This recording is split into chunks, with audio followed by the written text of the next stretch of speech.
seconded Pete Hegseth, the Secretary of Defense.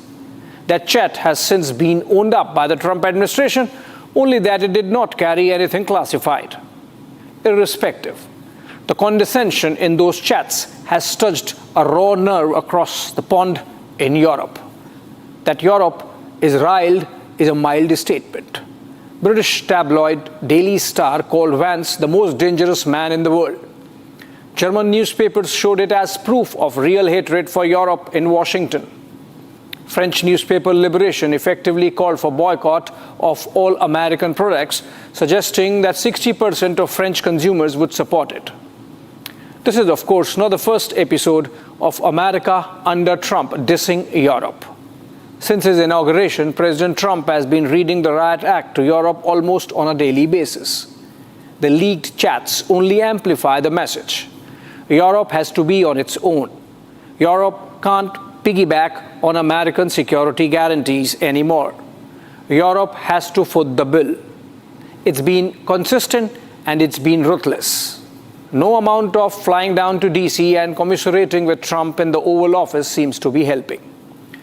After President Zelensky of Ukraine was rogered before the cameras, a sheepish-looking Keir Starmer of the United Kingdom just about managed to keep his self-pride amid Trump jokes targeted at him, including one in which Trump got snarky about Starmer's accent.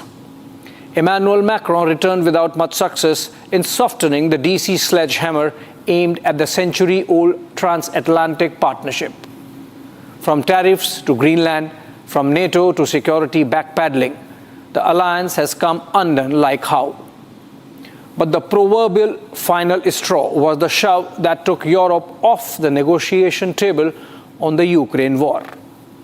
Trump has made it clear that Europe is part of the problem, not part of the solution. Europe is jilted, Europe is fuming, Europe is helpless, Europe is looking for options. And unfortunately, Europe is pivoting to China. As we speak, European Union Trade Commissioner Maros Sefcovic is in Beijing negotiating a trade deal with China. The Chinese would be mighty pleased. Europe is their biggest trade partner at annual bilateral trade of Euro 730 billion plus. But the relationship faced strong headwinds last few years owing to their Russia pivot and at the economic and military support they provided Moscow in its Ukraine war. Another example of the China slant in Europe. Germany has been batting within the EU against tariffs on Chinese electric vehicles.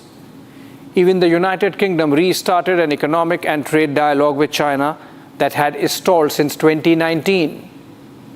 EU chief Ursula von der Leyen hinted at the softening stance towards China before EU ambassadors at a meeting in Brussels in February. I quote, "We will keep de-risking our economic relationship. There is room to engage constructively with China and find solutions in our mutual interest. And I think we can find agreements that could even expand our trade and investment ties. It is a fine line that we need to walk," she had said. Listen in. This global engagement is more important than ever in today's world. So we need to be ready to work with all major players. This will be an intense year in our relationship with China, as we mark half a century of diplomatic relations. You have heard me say, I guess, many times that our relationship with China is one of the most intricate and important anywhere in the world. This week has been agog with reports of a section of EU leadership considering Chinese boots on the ground in Ukraine as part of an international peacekeeping force. Officially denied by the Chinese Foreign Ministry, the reports keep emerging. At least 2 German newspapers reported some dialogue in Brussels with Chinese diplomats. Preposterous as it sounds, having Chinese soldiers keeping peace in Kiev despite Beijing's clear military support to Moscow, the idea has been pushed around at 2 important platforms in Europe: the World Economic Forum in Davos in January and the Munich Security Conference in Germany last month. This is part of larger efforts that the European leaders have been making to keep themselves relevant in the face of the Trump wrecking ball that has completely sidelined Europe, with the American president talking directly to Putin over their heads. A coalition of the willing is being talked about to support Ukraine militarily after America's dialogue with Russia through the Riyadh process. Washington has not helped with its insults and obduracy. The EU Trade Commissioner, who is in Beijing, was in DC twice in a fortnight, but returned without any positive takeaways on the tariff war. An exasperated Šefčovič told CNN that Europe was clearly looking for options now. The China pivot helps Europe with 4 geopolitical and geostrategic objectives. 1. It shields the struggling EU economy against uncertainties of Trump tariffs. 2. It warns Washington that those insults can have consequences. 3. It opens some leverage with Moscow via Beijing. 4. And most importantly, makes Europe relevant again in Ukraine. Essentially, China provides a counterweight to an unpredictable America. China is, of course, behaving like the Cheshire cat that has got its cream. Foreign Minister Wang Yi was ready with the messaging at the Munich Security Conference when he said Europe should rethink its ties with China. Wang also endorsed Europe's role in Ukraine talks. Humiliated and hectored by America, this was obviously music to EU leadership. It is going to be anything but easy. If Trump is mercurial and ruthless, China is calculative and ruthless and a security threat. Europe would not have forgotten the security issues around the Chinese 5G telecommunications infrastructure and port technology. From cyber attacks to on-ground police stations surveilling Chinese diaspora, United Kingdom has been rocked with Chinese spy scandals through 2022-24. In one case, a Chinese agent working as parliamentary secretary with some MPs in the House of Lords was arrested, and recent reports suggested links of a Chinese spy with Prince Andrew. Experts like Theresa Fallon have called the EU's China pivot as naive and unproductive. It's ultimately a mind game. In its moment of humiliation and helplessness, Europe cannot forget the larger economic and technological challenge that emanates from China. What's in it for India, as I always ask? At one level, this is good. India stands to gain from a multipolar world order. But like we saw in the case of Russia, a China pivot compromised India's leverage with Moscow. It did not help America either. Trump is correcting a Biden era wrong. His direct dialogue with Putin and all the peace efforts via Riyadh reduced the Beijing overhang, which even Putin would like. Truth be told, playing second fiddle to Xi Jinping was not to the liking of Putin also. For this realignment, some sidelining of Europe was an imperative, given its visceral hostility towards the Russian president. But the Trump realignment is swinging the pendulum the other extreme, making Europe fall in Chinese lap, much like Russia during the Biden era. Hopefully, as the peace efforts bear fruit and ceasefire gets actualized on the ground, better sense will prevail in the Oval Office. That takes me to the second segment of the episode, which is, what is the territorial deal that's being talked about in the Ukraine war? Moving on. On March 24, President Donald Trump announced that a breakthrough deal was close to being clinched between US, Russia, and Ukraine in the three-way talks that have taken place in Riyadh, Saudi Arabia. According to the Americans, while an understanding has been reached on most issues, territorial claims and possible lines of demarcation in Ukraine are being discussed during the negotiations. A week before that, on March 17, on board Air Force One, Trump had made even more specific claims on territory. We will be talking about land. A lot of land is a lot different than it was before the war, as you know. We will be talking about land. We will be talking about power plants. That's a big question, Trump had said. Well, I think we'll be talking about land. It's a lot of land. It's a lot different than it was before the war, as you know. And we'll be talking about land. We'll be talking about power plants. That's a big question. This territory that Trump is talking about is what Russia has captured from Ukraine over the last 3 years of war.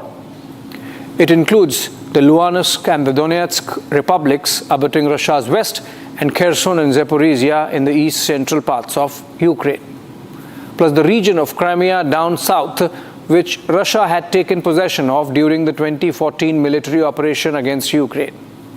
Taken together, these territories should account for 1/4 of the land area that constitutes Ukraine.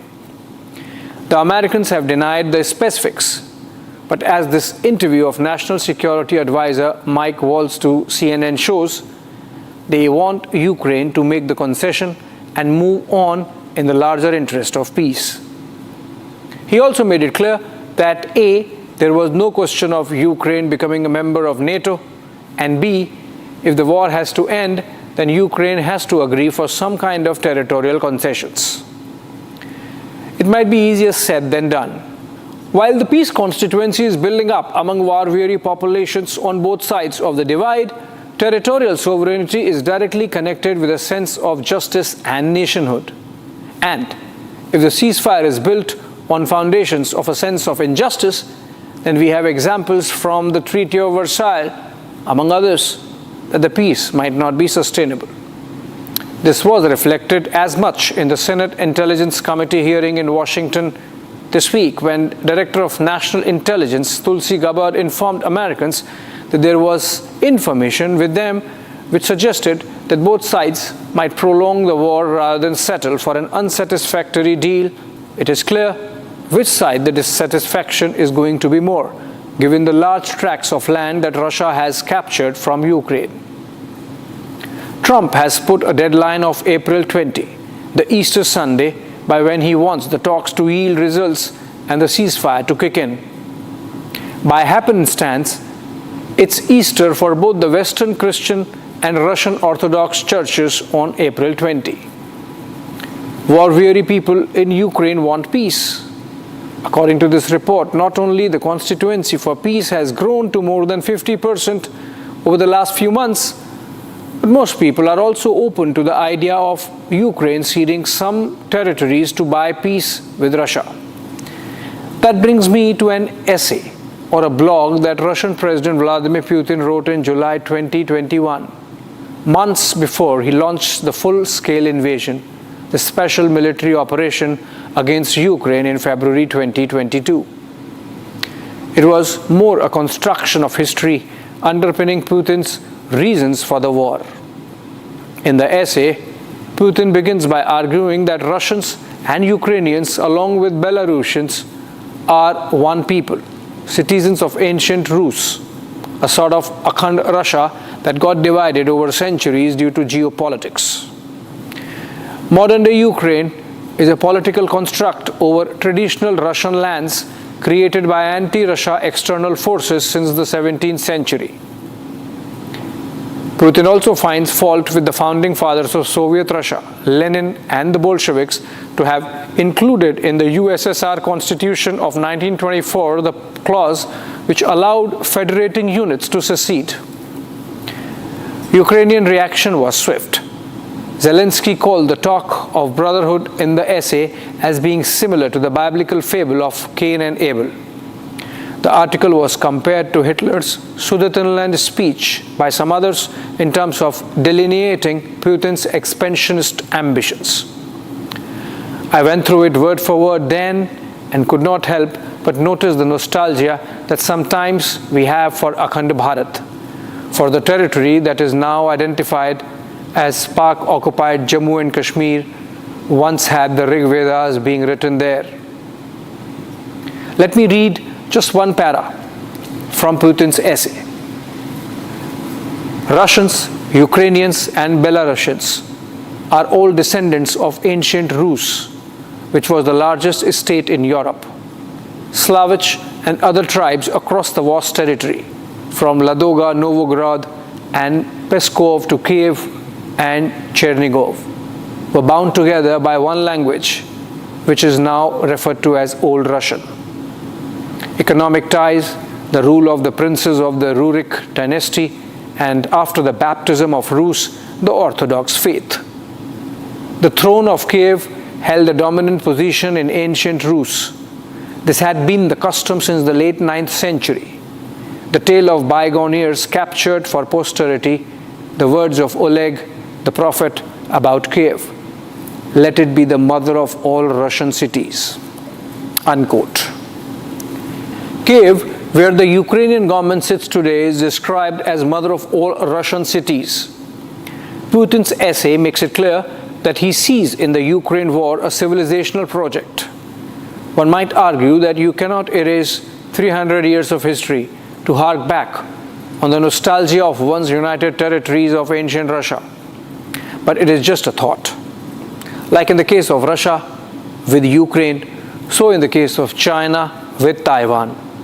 It is a political construct. The Taiwanese nation, after all, is essentially Chinese nation. The Kuomintang government of Chiang Kai-shek was as Chinese as any except for its political position.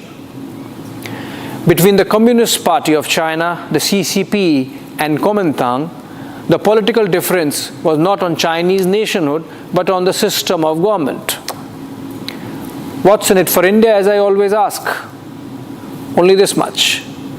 If there can be an Akhand Rus, if there can be an Akhand China, can there be an Akhand Bharat? Why not? I leave you with this thought as I move on to the third and last segment.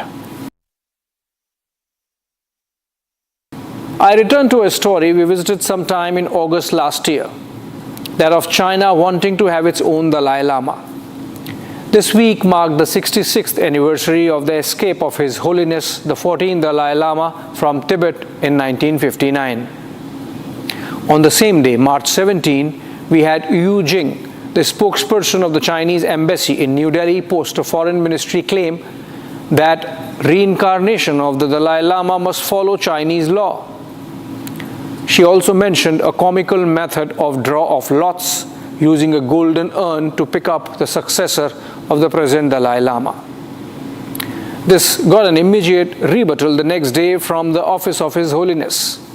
Its secretary, Dhundup Gyalpo, called it a state-controlled lottery with no historical basis.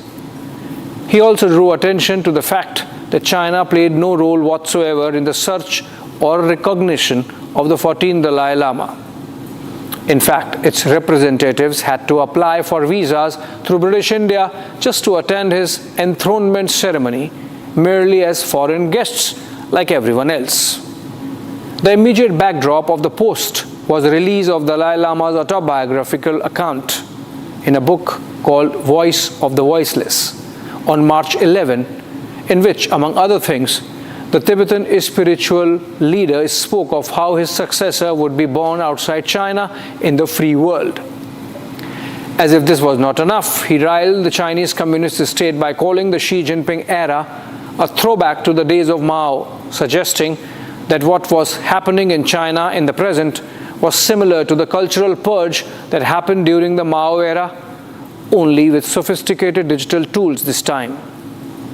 This is what he writes in the book, and I quote, "Judging by Xi's last decade in office, when it comes to individual freedom and everyday life, China seems to be reverting to the oppressive policies of Mao's time, but now enforced through state-of-the-art digital technologies of surveillance and control." Unquote. As if this was not enough to rile the Chinese, the book goes on to call Chinese occupation of Tibet by Mao in 1950 a blatant land grab of an independent nation by force. Beijing was up in arms. The foreign ministry spokesperson Mao Ning said that the lineage of the Dalai Lama, living Buddha, was formed and developed in China's Tibet, and his religious status and name were also determined by China's central government, adding that the reincarnation should abide by the national laws and regulations. In New Delhi, Yu Jing pushed the envelope further with the suggestion of lottery to pick up the next Dalai Lama. Xi 14世达赖是一个披着宗教外衣、从事反华分裂活动的政治流亡者，根本无权代表西藏人民。达赖喇嘛活佛传承世系形成发展于中国西藏，其宗教地位和名号也是由中央政府确定的，已经有几百年的历史。14世达赖本人就是按照宗教仪轨和历史定制寻访认定，报请当时的中央政府批准继位的。The flippancy is understandable. China considers the 14th Dalai Lama, Tenzin Gyatso, as a separatist and fears that any independent successor might strengthen the resistance and separatism for another lifetime. By controlling the reincarnation process, China gets its own Dalai Lama, buries the resistance, and gets tighter control over Tibet. With a planned Dalai Lama, China can confidently announce to the world a permanent resolution of the Tibet issue. It is unlikely that a Chinese puppet would be respected by the world Tibetan community. China tried unsuccessfully in 1995 by banishing a Dalai Lama selected Panchen Lama, the second most important post in Tibetan Buddhism, and planting their own choice. The Chinese appointee, Gyaltsen Norbu, is yet to get global acceptance, and some reports suggest even Beijing doubts his commitment now. According to one such report, Norbu was asked to appear before the bureaucrats of the Communist Party's propaganda department last month and told to strengthen his political belief in the Xi Jinping thought on socialism with Chinese characteristics for a new era. That's thought control at gunpoint, Chinese style. That's why Dalai Lama has made it clear in his book that his reincarnation would be born outside China. This is what he says. Since the purpose of a reincarnation is to carry on the work of the predecessor, the new Dalai Lama will be born in the free world so that the traditional mission of the Dalai Lama, that is, to be the voice for universal compassion, the spiritual leader of Tibetan Buddhism, and the symbol of Tibet embodying the aspirations of the Tibetan people will continue. This means clarity on some important questions for the followers of the faith. 1. That the institution would continue. 2. The successor would be from outside China and hence not be Chinese. And 3. The reincarnation would happen as per the old and ancient traditions and not by the comical draw of lots being suggested by China. Reactions were immediate. The Chinese ones I have recorded. On March 21, a meeting of the Indian Himalayan Council of Nalanda Buddhist tradition took place in New Delhi. It passed a resolution affirming that the reincarnation would be as per the will and process of His Holiness, that the process was deeply religious and spiritual and not a political one. They also warned China to stay away, saying that as a communist country it did not accept religion, so it should not interfere in Buddhist practices. Now, like I always ask, what's in it for India? We have hosted His Holiness the Dalai Lama for 66 years on grounds of human rights and compassion. He has evolved into a global voice of reason and spirituality and is not seen from the narrow prism of the Chinese Communist Party. He is completing 90 years in July this year. There's a view among his followers who revere him as the living reincarnation of the Avalokiteshwar that his reincarnation should be declared within his lifetime and the next Dalai Lama be blessed by him in person. This would leave no doubts and no contest with the Chinese Dalai Lama. That would be a good objective for us too. India officially recognizes Tibet as part of China, and there should be no concerns for Beijing on that. But then you never know. The kind of breach of all agreements and understandings we saw by China in 2020, we need to keep a leverage against the machinations of the Chinese state. Like India has moved on from the UNSC resolutions on Jammu and Kashmir, given the lapse of time, any repeat lapse of judgment by China of Galwan or Doklam kind can be met with selective amnesia on Tibet. Thanks for watching.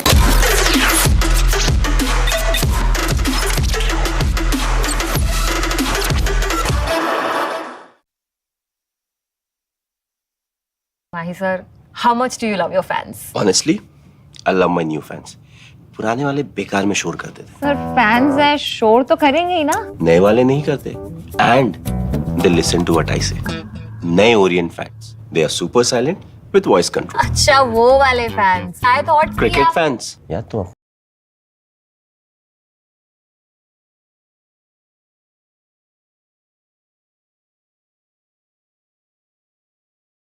Mahi sir, how much do you love your fans? Honestly, I love my new fans. पुराने वाले बेकार में शोर करते थे. Sir fans है शोर तो करेंगे ही ना. नए वाले नहीं करते. And they listen to what I say. नए Orient fans. They are super silent with voice control. अच्छा वो वाले fans. I thought Cricket fans. यार तुम अपने पॉडकास्ट के चक्कर में मुझे मरवाओगे क्या? The new generation Orient BLDC fans. Super silent performance with voice control. Amity has been ranked India's #1 not-for-profit private university for 11th year, with top 10 ranked institutions in management, engineering. From Asia's largest news headquarters, setting the agenda for Bharat.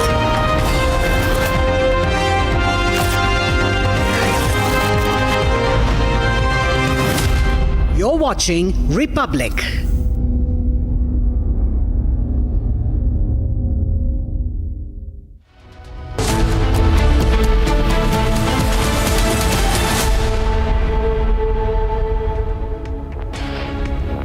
Hello and welcome. You're watching Live and Breaking with me, Vance. There's a massive furore over the Prime Minister's visit to the RSS headquarters. Tonight on Live and Breaking, this is going to be our top focus. But up first, let's take you through the headlines we're tracking at this hour.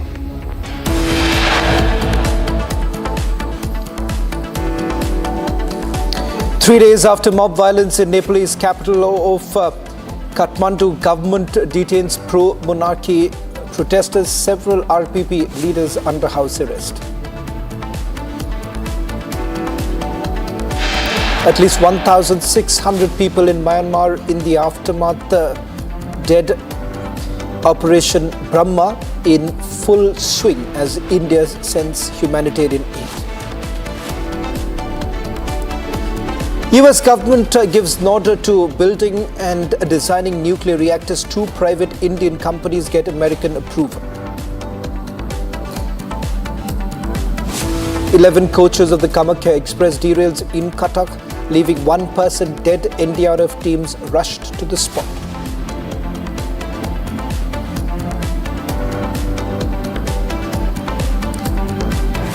Myanmar में इतना बड़ा भूकंप आया है. Bharat operation Brahma के तहत वहां के लोगों की मदद के लिए सबसे पहले पहुंच गया. Prime Minister Modi pays a tribute to RSS founding fathers in Nagpur, says Operation Brahma like that of the work of Swayamsevaks.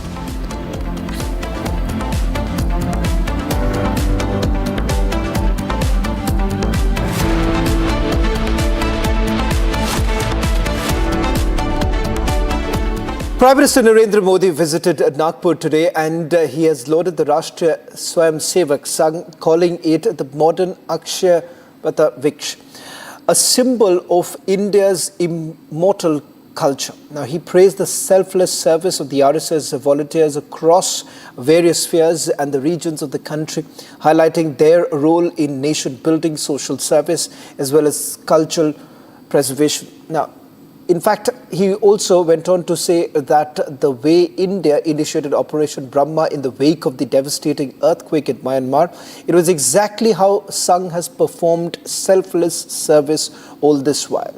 Listen.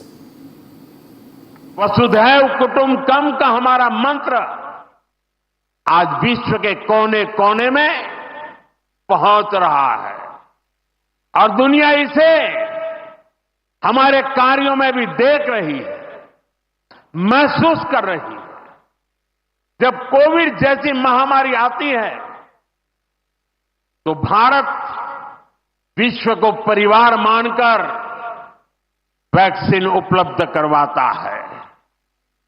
दुनिया में कहीं भी प्राकृतिक आपदा हो भारत पूरे मनोयोग से सेवा के लिए खड़ा होता है।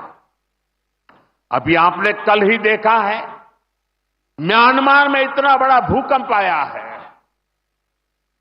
भारत ऑपरेशन ब्रह्मा के तहत वहां के लोगों की मदद के लिए सबसे पहले पहुंच गया है। जब तुर्की में भूकंप आया, जब नेपाल में भूकंप आया, जब मालदीव्स में पानी का संकट आया, भारत ने मदद करने में घड़ी भर की भी देर नहीं की। युद्ध जैसे हालातों में हम दूसरे देशों से नागरिकों को भी सुरक्षित निकाल करके लाते हैं। दुनिया देख रही है, भारत आज जब प्रगति कर रहा है तो पूरे ग्लोबल साउथ की आवाज भी बन रहा है। विश्व बंधु की ये भावना हमारे ही संस्कारों का विस्तार है। साथियों, आज भारत की सबसे बड़ी पूंजी हमारा युवा है और हम देखते हैं आज भारत का युवा कितने कॉन्फिडेंस से भरा हुआ, उसकी रिस्क टेकिंग कैपेसिटी पहले के मुकाबले कई गुना बढ़ गई है। वो नए नए इनोवेशन कर रहा है, स्टार्टअप्स की दुनिया में अपना परचम लहरा रहा है। और सबसे बड़ी बात, आज के भारत का युवा अपनी विरासत पर गर्व करते हुए, अपनी संस्कृति पर गर्व करते हुए चल रहा है। Well, the Prime Minister also once again lauded the entire efforts that were largely made during the Mahakumbh, saying that any place that offers the chance to do seva, that's where the RSS actually steps in. अभी हमने प्रयाग में महाकुंभ में देखा, वहां नेत्र कुंभ में कैसे स्वयंसेवकों ने लाखों लोगों की मदद की। यानी जहां सेवा कार्य वहां स्वयंसेवक। कहीं कोई आपदा आ जाए, बाढ़ की तबाही हो या भूकंप की विभीषिका हो, स्वयंसेवक एक अनुशासित सिपाही की तरह तुरंत मौके पर पहुंचते हैं। कोई अपनी परेशानी नहीं देखता, अपनी पीड़ा नहीं देखता, बस सेवा भावना से हम काम में जुट जाते हैं। हमारे तो हृदय में बसा है, सेवा है अग्निकुंड समीजा सम हम चले, देह महासागर में सरित रूप हम मिले। साथियों, एक बार एक इंटरव्यू में परमपूज्य गुरु जी से पूछा गया कि वो संघ को सर्वव्यापी क्यों कहते हैं। गुरु जी का उत्तर बहुत ही प्रेरणादायी था। उन्होंने संघ की तुलना प्रकाश से की थी, उजाले से की थी। उन्होंने कहा कि प्रकाश सर्वव्यापी होता है, वो खुद ही अकेले सारे कार्य भले न करे, लेकिन अंधेरे को दूर करके वो दूसरों को कार्य करने का रास्ता दिखा देता है। Well, Bihar Chief Minister Nitish Kumar and UDID Home Minister Amit Shah met at Nitish's residence on Sunday discussing the strategy for the upcoming assembly polls, which is basically slated for later this year, with NDA partners in the state displaying a show of unity ahead of the assembly elections. Union Minister Chirag Paswan said that the discussions focused on how to strengthen the coalition in the run-up to the elections. Chirag Paswan is also expected to demand a respectable share in the assembly polls, citing its brilliant performance in the 2024 Lok Sabha elections. Although Nitish Kumar has been the NDA's face in Bihar for nearly 2 decades, speculations are rife that the BJP may have second thoughts this time in view of the JDU's Supremo's rumoured ill health. Nitish Kumar, whose past-track record of abrupt exits from the NDA keeps the BJP on the tenterhooks, has been maintaining that he was backed for good. अब हमसे गलती हुआ हमारे पटिया में कि 2 बार उन्हीं लोगों को ली 1.5 महीना, तो हम लोगों ने तय कर लिया कि ये गलत है, ये कभी नहीं होगा। और शुरू से, और हमको मुख्यमंत्री कौन बताए? श्रद्धेय अटल बिहारी वाजपेयी जी ने मुझको बनाया था, तो हम कैसे भूल सकते हैं? और एक एक तरह से उन्होंने काम किया, जो कभी बीच में गड़बड़ उन लोग किया, कभी कुछ नहीं। तो हम ही लोगों के पटिया में कुछ लोग इधर उधर कर दिया था। Well, UDID Home Minister Amit Shah has also sounded the poll bugle in Bihar, kickstarting the election campaign for NDA from Gopalganj, coming down heavily on the RJD chief Lalu Prasad Yadav. UDID Home Minister said that the period from 1990 to 2005 would always be known as Jungle Raj.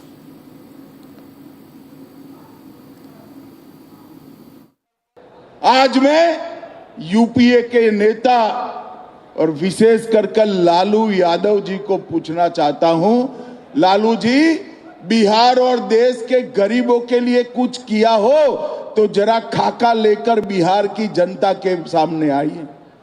इन लोगों ने गरीबों के लिए कुछ नहीं किया।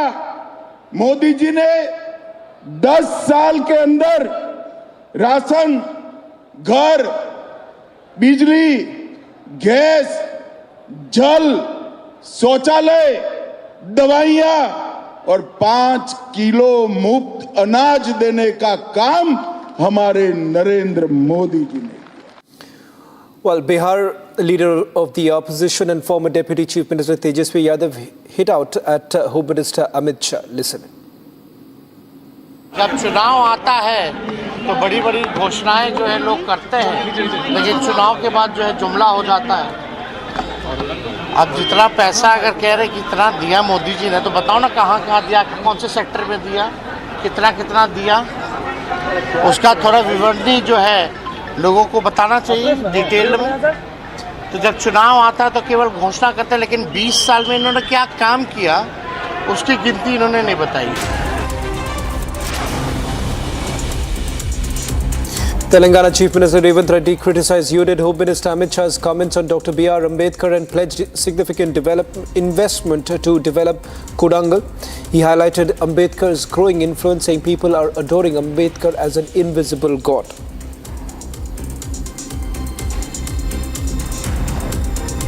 Former Railway Minister Lalu Prasad Yadav urged the Rouse Avenue Court in New Delhi to discharge him in the IRCTC corruption case, asserting that there is no evidence to frame charges against him.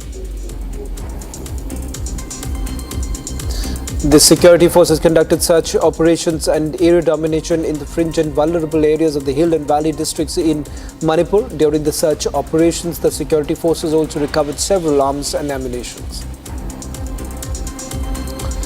RSS member Sheshadri Chari has dubbed the Prime Minister's visit to Nagpur a very important and historic one. He said that there is no difference of opinion between the RSS and BJP and condemned those spreading these false things.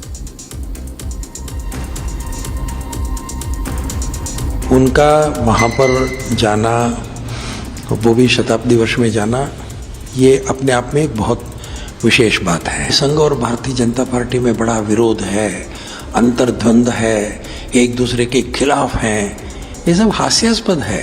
जिनको संघ के बारे में कुछ पता नहीं है, Bharatiya Janata party के बारे में कुछ पता नहीं है, एक संकीर्ण राजनीतिक विचार को लेकर जो लोग काम करते हैं, उन लोगों के दिमाग का ये विषय है। अन्यथा संघ और भारतीय जनता पार्टी के बीच में कोई मतभेद नहीं है, कोई मनभेद नहीं है। Tripura Minister Manik Saha chaired the state-level District Development Coordination and Monitoring Committee meeting for the financial year 2024-2025 to review the progress of centrally sponsored schemes and development programs across the state.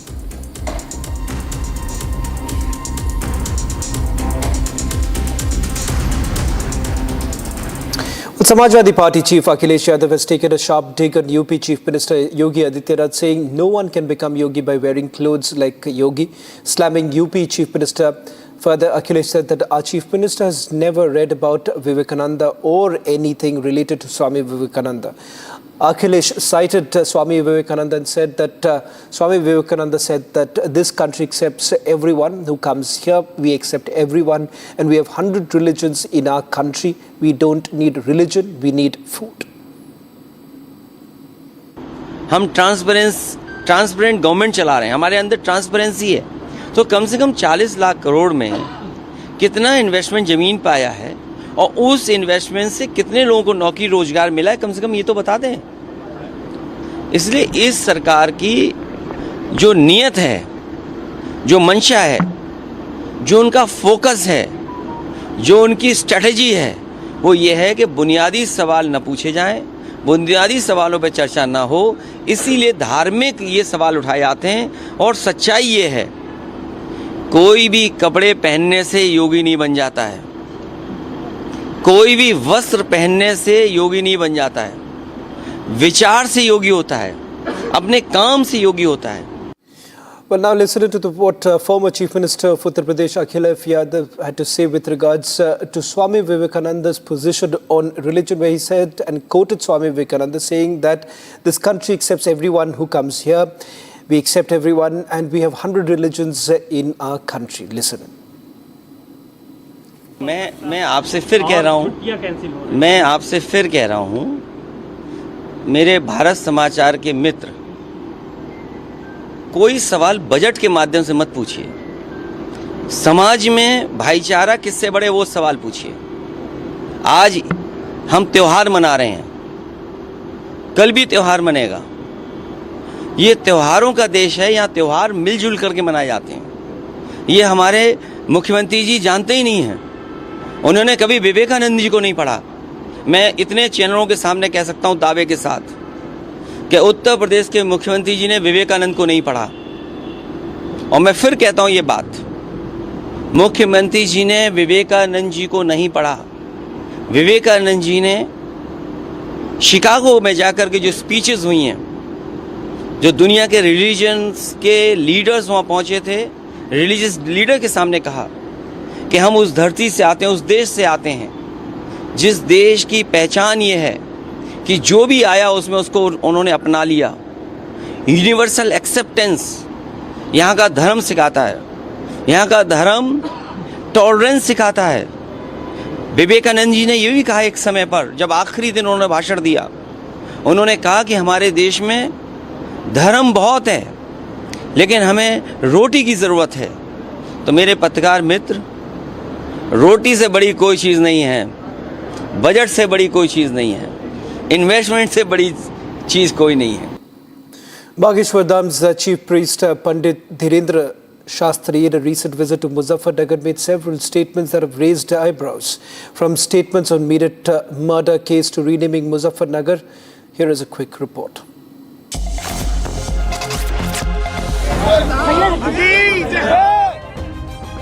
During a private event, Bageshwar Dham chief Dhirendra Shastri proposed that Muzaffarnagar be renamed after goddess Bhagwati, also suggesting the name Lakshmi Nagar instead. He also stated that figures like Aurangzeb and Babur should have no legacy in India. Muzaffarnagar का नाम बिल्कुल बदलना चाहिए।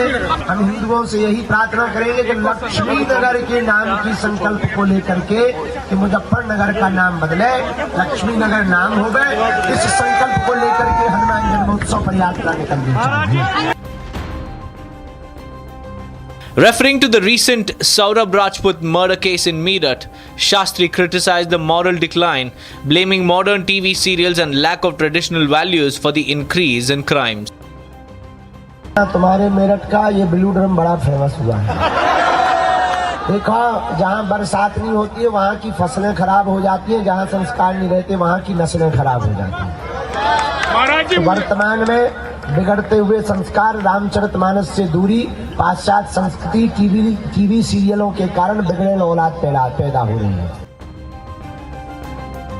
He emphasized that children should stay away from vices like drugs and distractions to achieve success. Further, Shastri asserted that India's future lies in the hearts of 100 crore Hindus and advocated for a Hindu nation. He called for a Hanuman Jayanti procession in Muzaffarnagar to demand the name change to Lakshmi Nagar, reinforcing his vision of preserving traditional values and cultural integrity.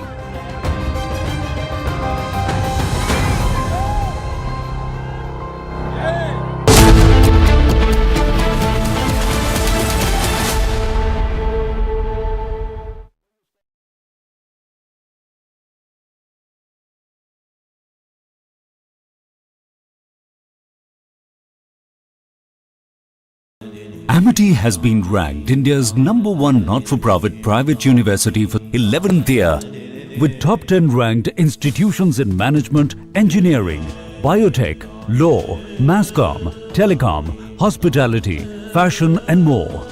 Yet another top ranking for Amity University. Gun has proven to be a master gun. You know, it outclasses the American howitzer of 155 millimeter caliber, its equivalent gun in the United States Army. The American gun can fire up to 45 kilometers. The Indian ATAGS fires to 48 kilometers. The American gun can fire 3 rounds a minute. This gun can fire 5 rounds a minute. In the high altitudes, its ranges can go up to 60 kilometers because of the thin air. It has an all-electrical gun.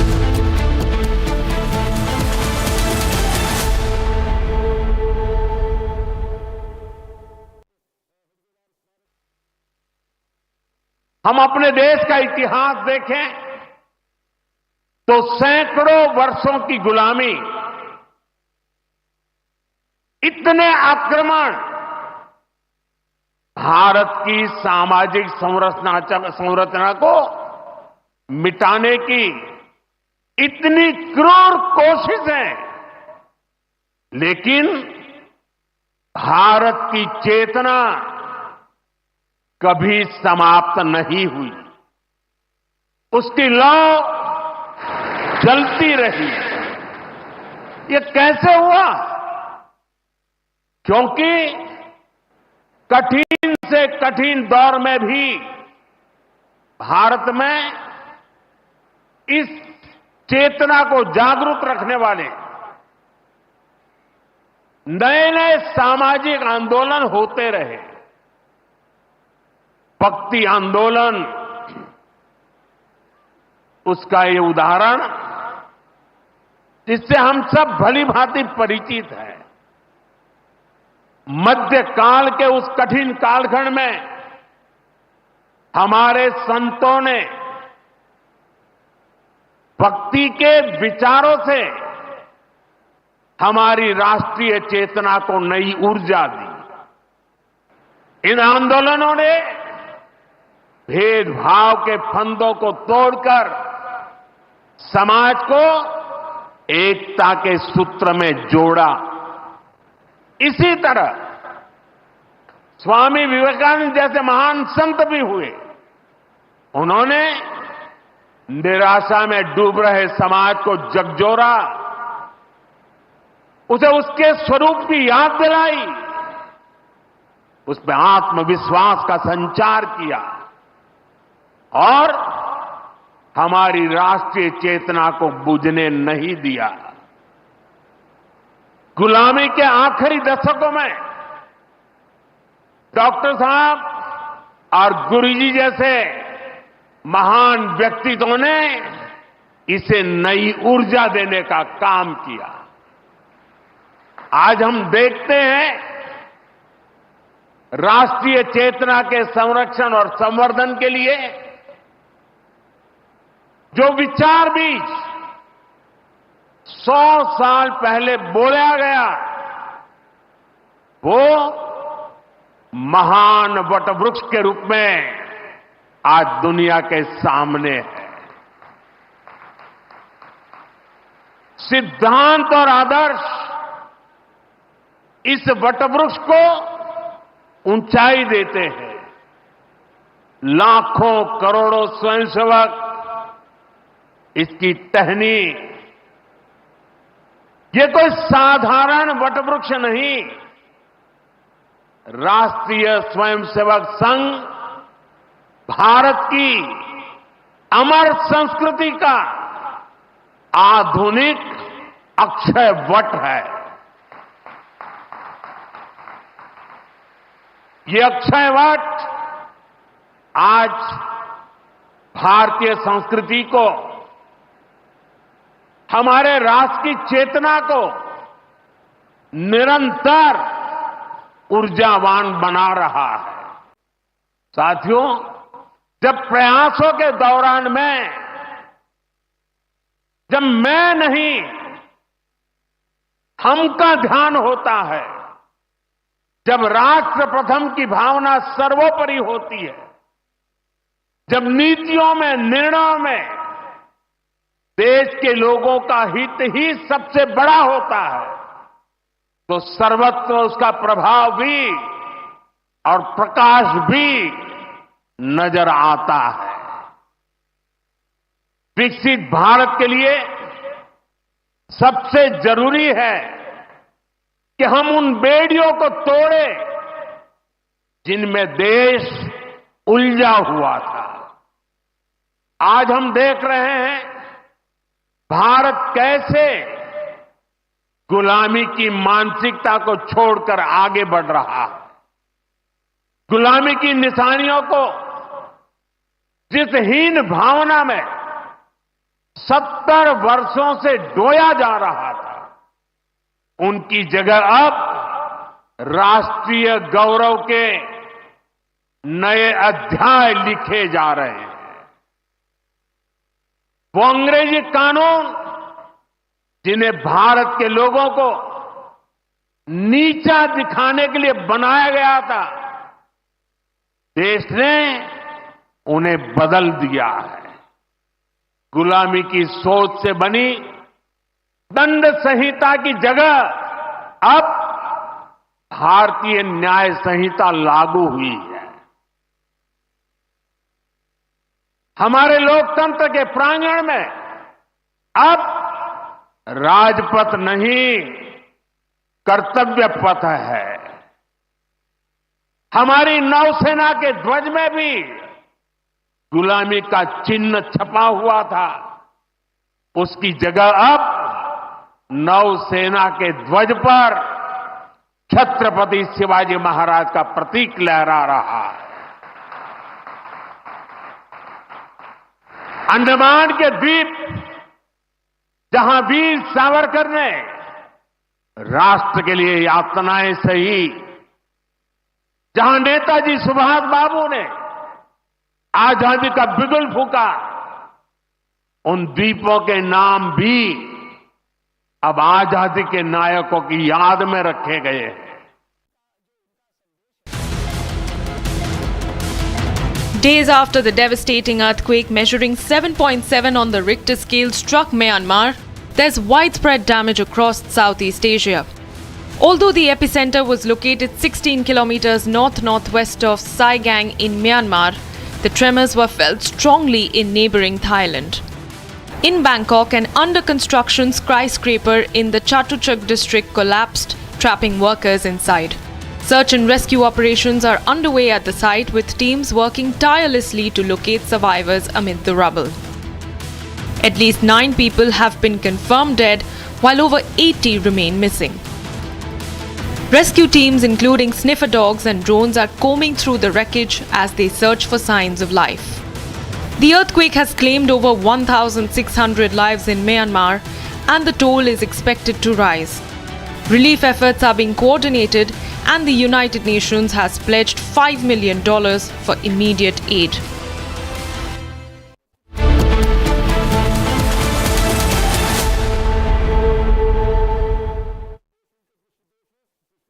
Amity has been ranked India's #1 not-for-profit private university for 11th year, with top 10 ranked institutions in management, engineering, biotech, law, mass comm, telecom, hospitality, fashion and more. Yet another top ranking for Amity University.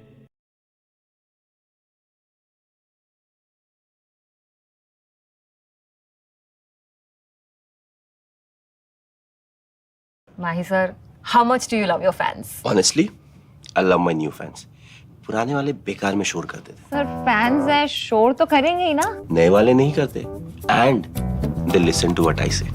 नए Orient fans, they are super silent with voice control. अच्छा वो वाले fans. I thought Cricket fans. यार तुम अपने pot.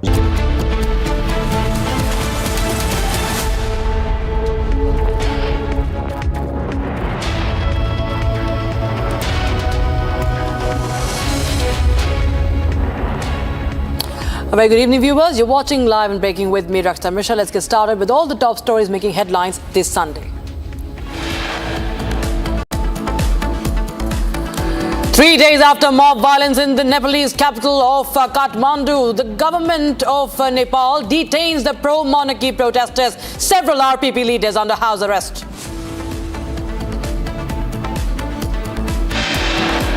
At least 1,600, more than that, people are in Myanmar die in the aftermath of deadly earthquake. Operation Brahma in full swing as India sent humanitarian aid. Indian Army's operation underway.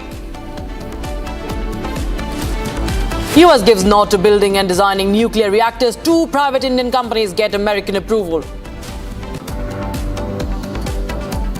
11 coaches of the Kamakya Express derails in Cuttack, leaving 1 person dead. NDRF teams rush to the spot.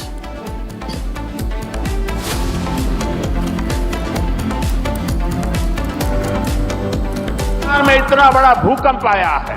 Bharat operation Brahma के तहत वहां के लोगों की मदद के लिए सबसे पहले पहुंच गया है.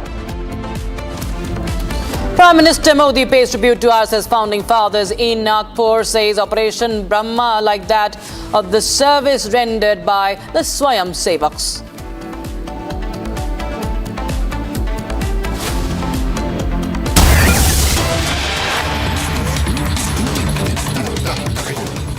All right, we have breaking news coming in from Maharashtra. Well, in Maharashtra's Bihar, gelatin sticks were allegedly kept by a man at a mosque, triggering a blast in the religious structure. No person has been injured in the explosion that occurred around 2:30 a.m. at Ardha Masla village in Georai Tehsil. The police have arrested 2 individuals named Vijay Rama Gawane and Sri Rama Shok Sagre, who are residents of Georai Taluk in Bihar. A case has also been registered against the accused. So this was an early morning explosion that caused damage to the structure, but thankfully no person has been injured. But here you see the visual. I think it's one of the... the gelatin sticks have also been found. The accused have been arrested as well. 2 people have been arrested in the matter. The blast was triggered by the gelatin sticks. You can see the visuals from the blast site. No casualty reported, no injury reported. And there you have the visuals from inside the religious structure. There are reactions coming in. Listen in.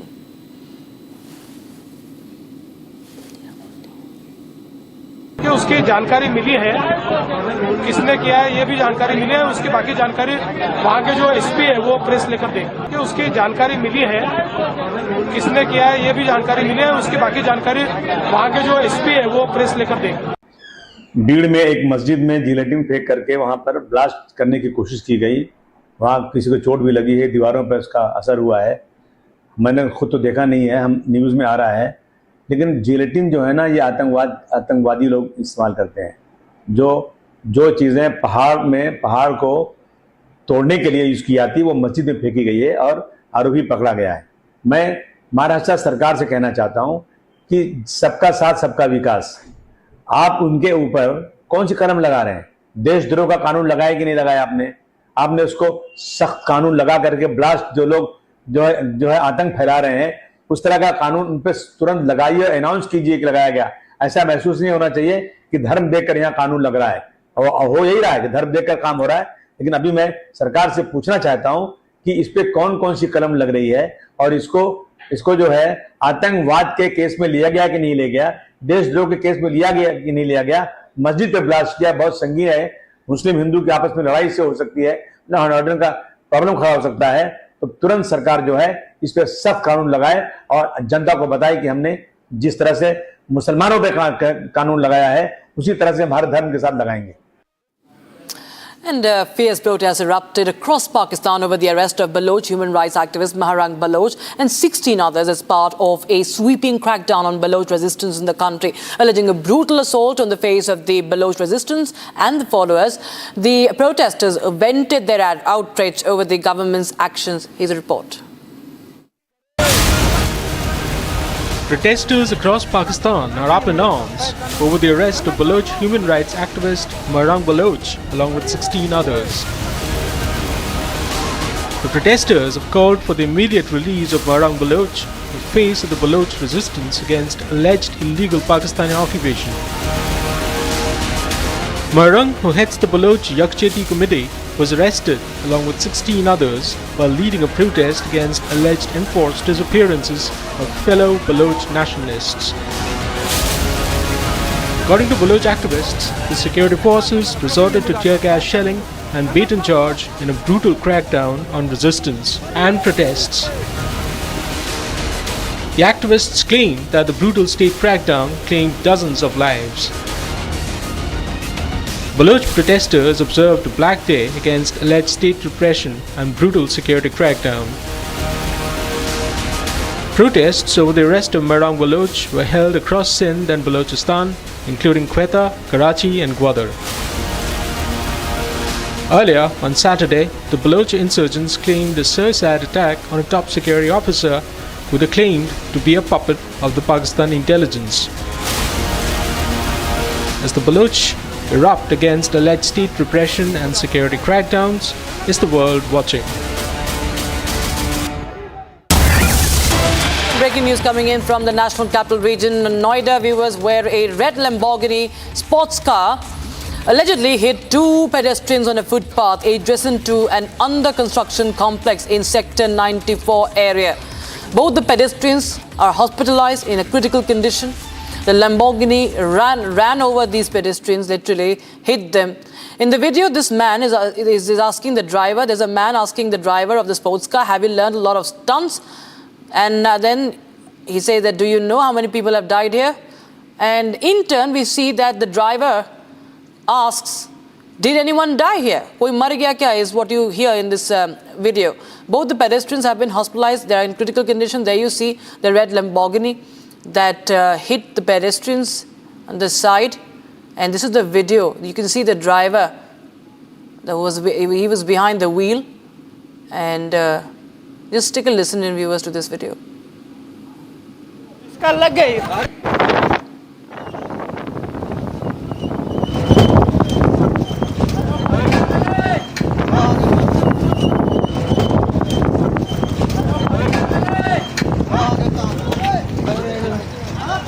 देख उधर, police को बुलाओ, पहले police को बुलाओ भैया।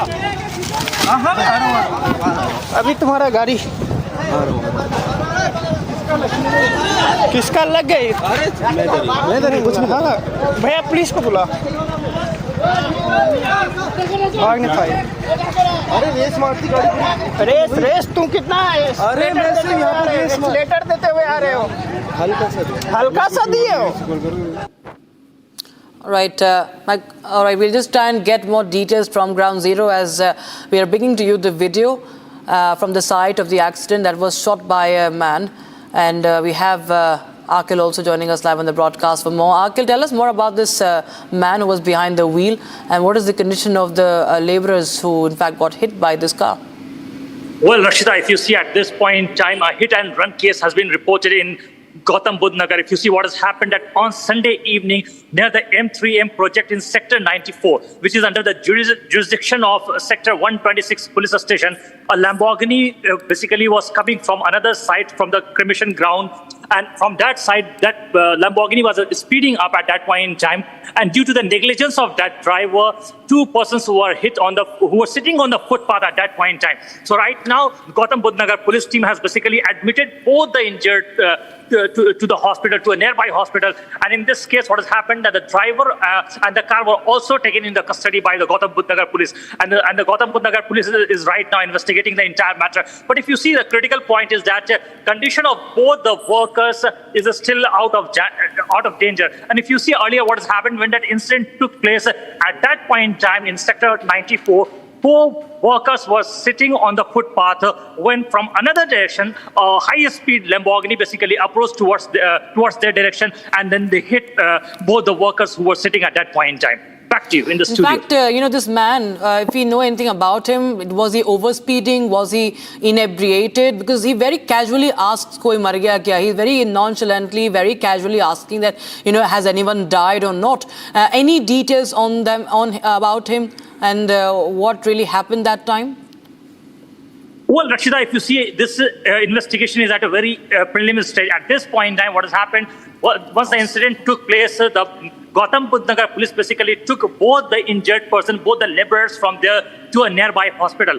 So what has happened at that point in time, when the Lamborghini basically collided with a tree on the divider, and after that it basically turned and then hit the two workers who were sitting near the footpath. So at this point in time, further details are yet to come out in that direction, that whether the person who was driving the Lamborghini was drunk or not at that point in time or not. So in this matter, the Gautam Budh Nagar police is investigating the entire matter. Back to you. Well, that Republic TV keeping a close eye on that another case of this hit and run viewers coming in. We've seen from multiple locations in the country. We've seen such luxury cars ramming into people very casually. The drivers, the way we've seen what happened in Pune. We saw what happened in Nasik, and now we see what's happening in Noida. This is close to the national capital, right adjacent to the national capital, and this is an area. NCR, Noida, this Lamborghini, it's a luxury sports car. Someone driving a sports car in a city, in a very, very busy city like Noida, and losing control, ramming into two laborers, and he casually asks the man that has someone died.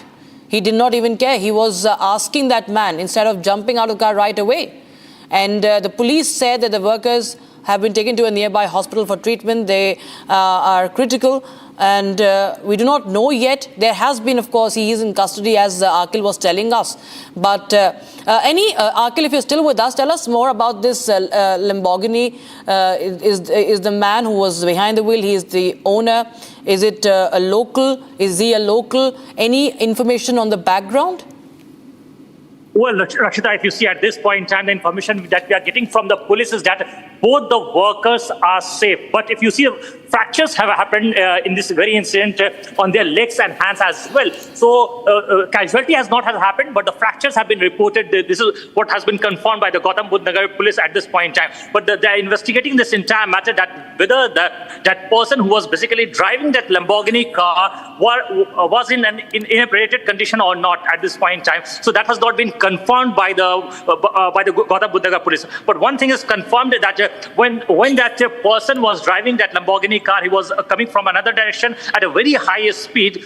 When his car basically collided with the divider and then next to the tree, and after that, when the car turned over there, at that point in time, there were two persons who were sitting over there at the very footpath, and both of them got injured in this very incident. These are the latest visuals, viewers, we're getting in. This car. This is the car. That is the same car, that red Lamborghini that crashed, that rammed into the two workers. And my colleague Sahil, in fact, is getting us those visuals. This is the latest visual. We just ran that footage. It's a live footage, live coverage. Republic TV reporting from the spot and from the police station, of course. And we'll try and connect with our reporter there, where the car is right now. He's showing us the car. आज शाम 5:30 बजे के आसपास Noida sector 94 के चरखा गोल चक्कर के पास से गुजर रही थी। उसी दौरान कार चालक का संतुलन खोया जाता है और फुटपाथ पे कुछ मजदूर बैठे हुए थे, क्योंकि साथ में कंस्ट्रक्शन साइट थी, तो वहीं पे गाड़ी फुटपाथ पे चढ़ती है। जो मजदूर वहाँ पे बैठे हुए थे उनको ज़ोरदार इस गाड़ी के ज़रिए हिट किया जाता है और आखिर में जाके गाड़ी जो है पेड़ से जा टकराई जाती है। आप ये तस्वीर आप देखिए, साइड के जो शीशा है, साइड मिरर है, वो पूरी तरह डैमेज हो चुका है। रेड कलर की ये लैम्बोर्गिनी कार है। पुलिस के मुताबिक बताया ये जा रहा है कि ये गाड़ी का जो चालक है दीपक, वो ब्रोकर है, उसको फिलहाल पुलिस ने गिरफ्तार कर लिया है। इसके अलावा ये जो गाड़ी की रजिस्टर है वो पौंडीचेरी का नंबर है। फिलहाल पुलिस मामले की जांच कर रही है। दो जो इसमें मजदूर घायल हुए हैं वो फिलहाल अस्पताल में भर्ती है। उनकी हालत पहले से बेहतर बनी हुई है। लेकिन आप ये तस्वीर आप देखिए, क्योंकि ये लैम्बोर्गिनी कार है, काफ़ी हाई स्पीड कार है और एक रोड पे तेज़ रफ्तार पे कार चलाना, कई सवाल जो है कार चालक पे खड़े होते कि आखिरकार क्या मकसद था कि इतनी स्पीड में कार चालक गाड़ी को उस रोड पे भगा रहा था और अचानक से संतुलन खोता है और ब्रेक मारते हुए जो फुटपाथ पे गाड़ी जो है अचानक से चढ़ जाती है। गाड़ी का नंबर PY05C7000 है। कार चालक अरेस्ट हो चुका है और गाड़ी का जो साइड का जो हिस्सा है वो पूरी तरह डैमेज हो चुका है। फिलहाल पुलिस ने दीपक को गिरफ्तार कर लिया है। दोनों जो मजदूर घायल हुए थे उनकी हालत पहले से बेहतर बनी हुई है। पुलिस मामले की जांच कर रही है। There you have my colleague Sahil getting you the latest details and showing us those visuals of the Lamborghini that was the same luxury sports car that was rammed into by this brat, by this man who casually asked, "Koi mar gaya kya? Has someone died?" He has no humanity. There is a lot of luxury, a lot of riches you can see is coming from, and he's also coming from that privilege. And he very casually asks that, "Has anyone died?" That is the arrogance displayed by this man who had hit two pedestrians, two workers who were sitting on the footpath. And he has been arrested. He has been arrested by the Gautam Budh police, Gautam Budh Nagar police, the Noida police. This happened near the M3M project in sector 94. And the pedestrians, thankfully, what we understand as per Akil's information is that they are safe right now. They are out of danger. But you see that this accused, we'll try and get more details about this accused as to who he is. And he is, of course, facing investigation now. He has been detained. But we are waiting for more updates about this. But you see that there is zero humanity being displayed by this man. There is the local who thankfully shot him and exposed him. They shot his video and asked him that, are you into performing stunts? Because you can see what you did. And he casually asked, did anyone die? And what does he expect? And even if somebody is dead, you think somebody is dead, he could have gotten out of the car and rushed out to help them. And that you can see the extent of the damage. I think Akil is still with me. Akil, we can see the extent of the damage, but of course it remains to be known as to what really happened. He lost control of his car. In what condition was he in? And who is this man? Where is this car from? And we need more details, and because we want to expose these people, because this is rampant. These accidents, so-called accidents, these cases of horrific hit and run are so rampant in the country, and there is no example. One has to lead by example. The agencies have to work strictly so that nobody dares to do this again. Akil. All right, we'll just try reconnect with Akil, but my colleague Sahil is getting you the visuals from inside of the car as well. This man has been arrested who was behind the wheel. This is near Amity University, viewers, sector 126, outside M3M project, where of course construction was underway, and there were workers, there were laborers who were sitting by the footpath, and he crashed his car, rammed into those people. Police arrived immediately, admitted the injured to a private hospital and detained the driver. And the vehicle also seized for further investigation, and that's what we are seeing from the police station, these visuals coming in, this Lamborghini, this luxury sports car, And I'm told that my colleague, Sahil is joining us live on the broadcast from the police station. Sahil, tell us more. हमें और बताइए इस शख्स के बारे में कोई भी जानकारी आपके सामने आई है? किस अवस्था में था, किस स्थिति में था, और ये शख्स कौन है जो गाड़ी चला रहा था? देखिए ये शाम 5:30 बजे के आसपास का इंसिडेंट है। लैम्बोर्गिनी कार चालक का नाम जो है दीपक है। दीपक जो है गाड़ियों का सेल परचेज का काम करता है।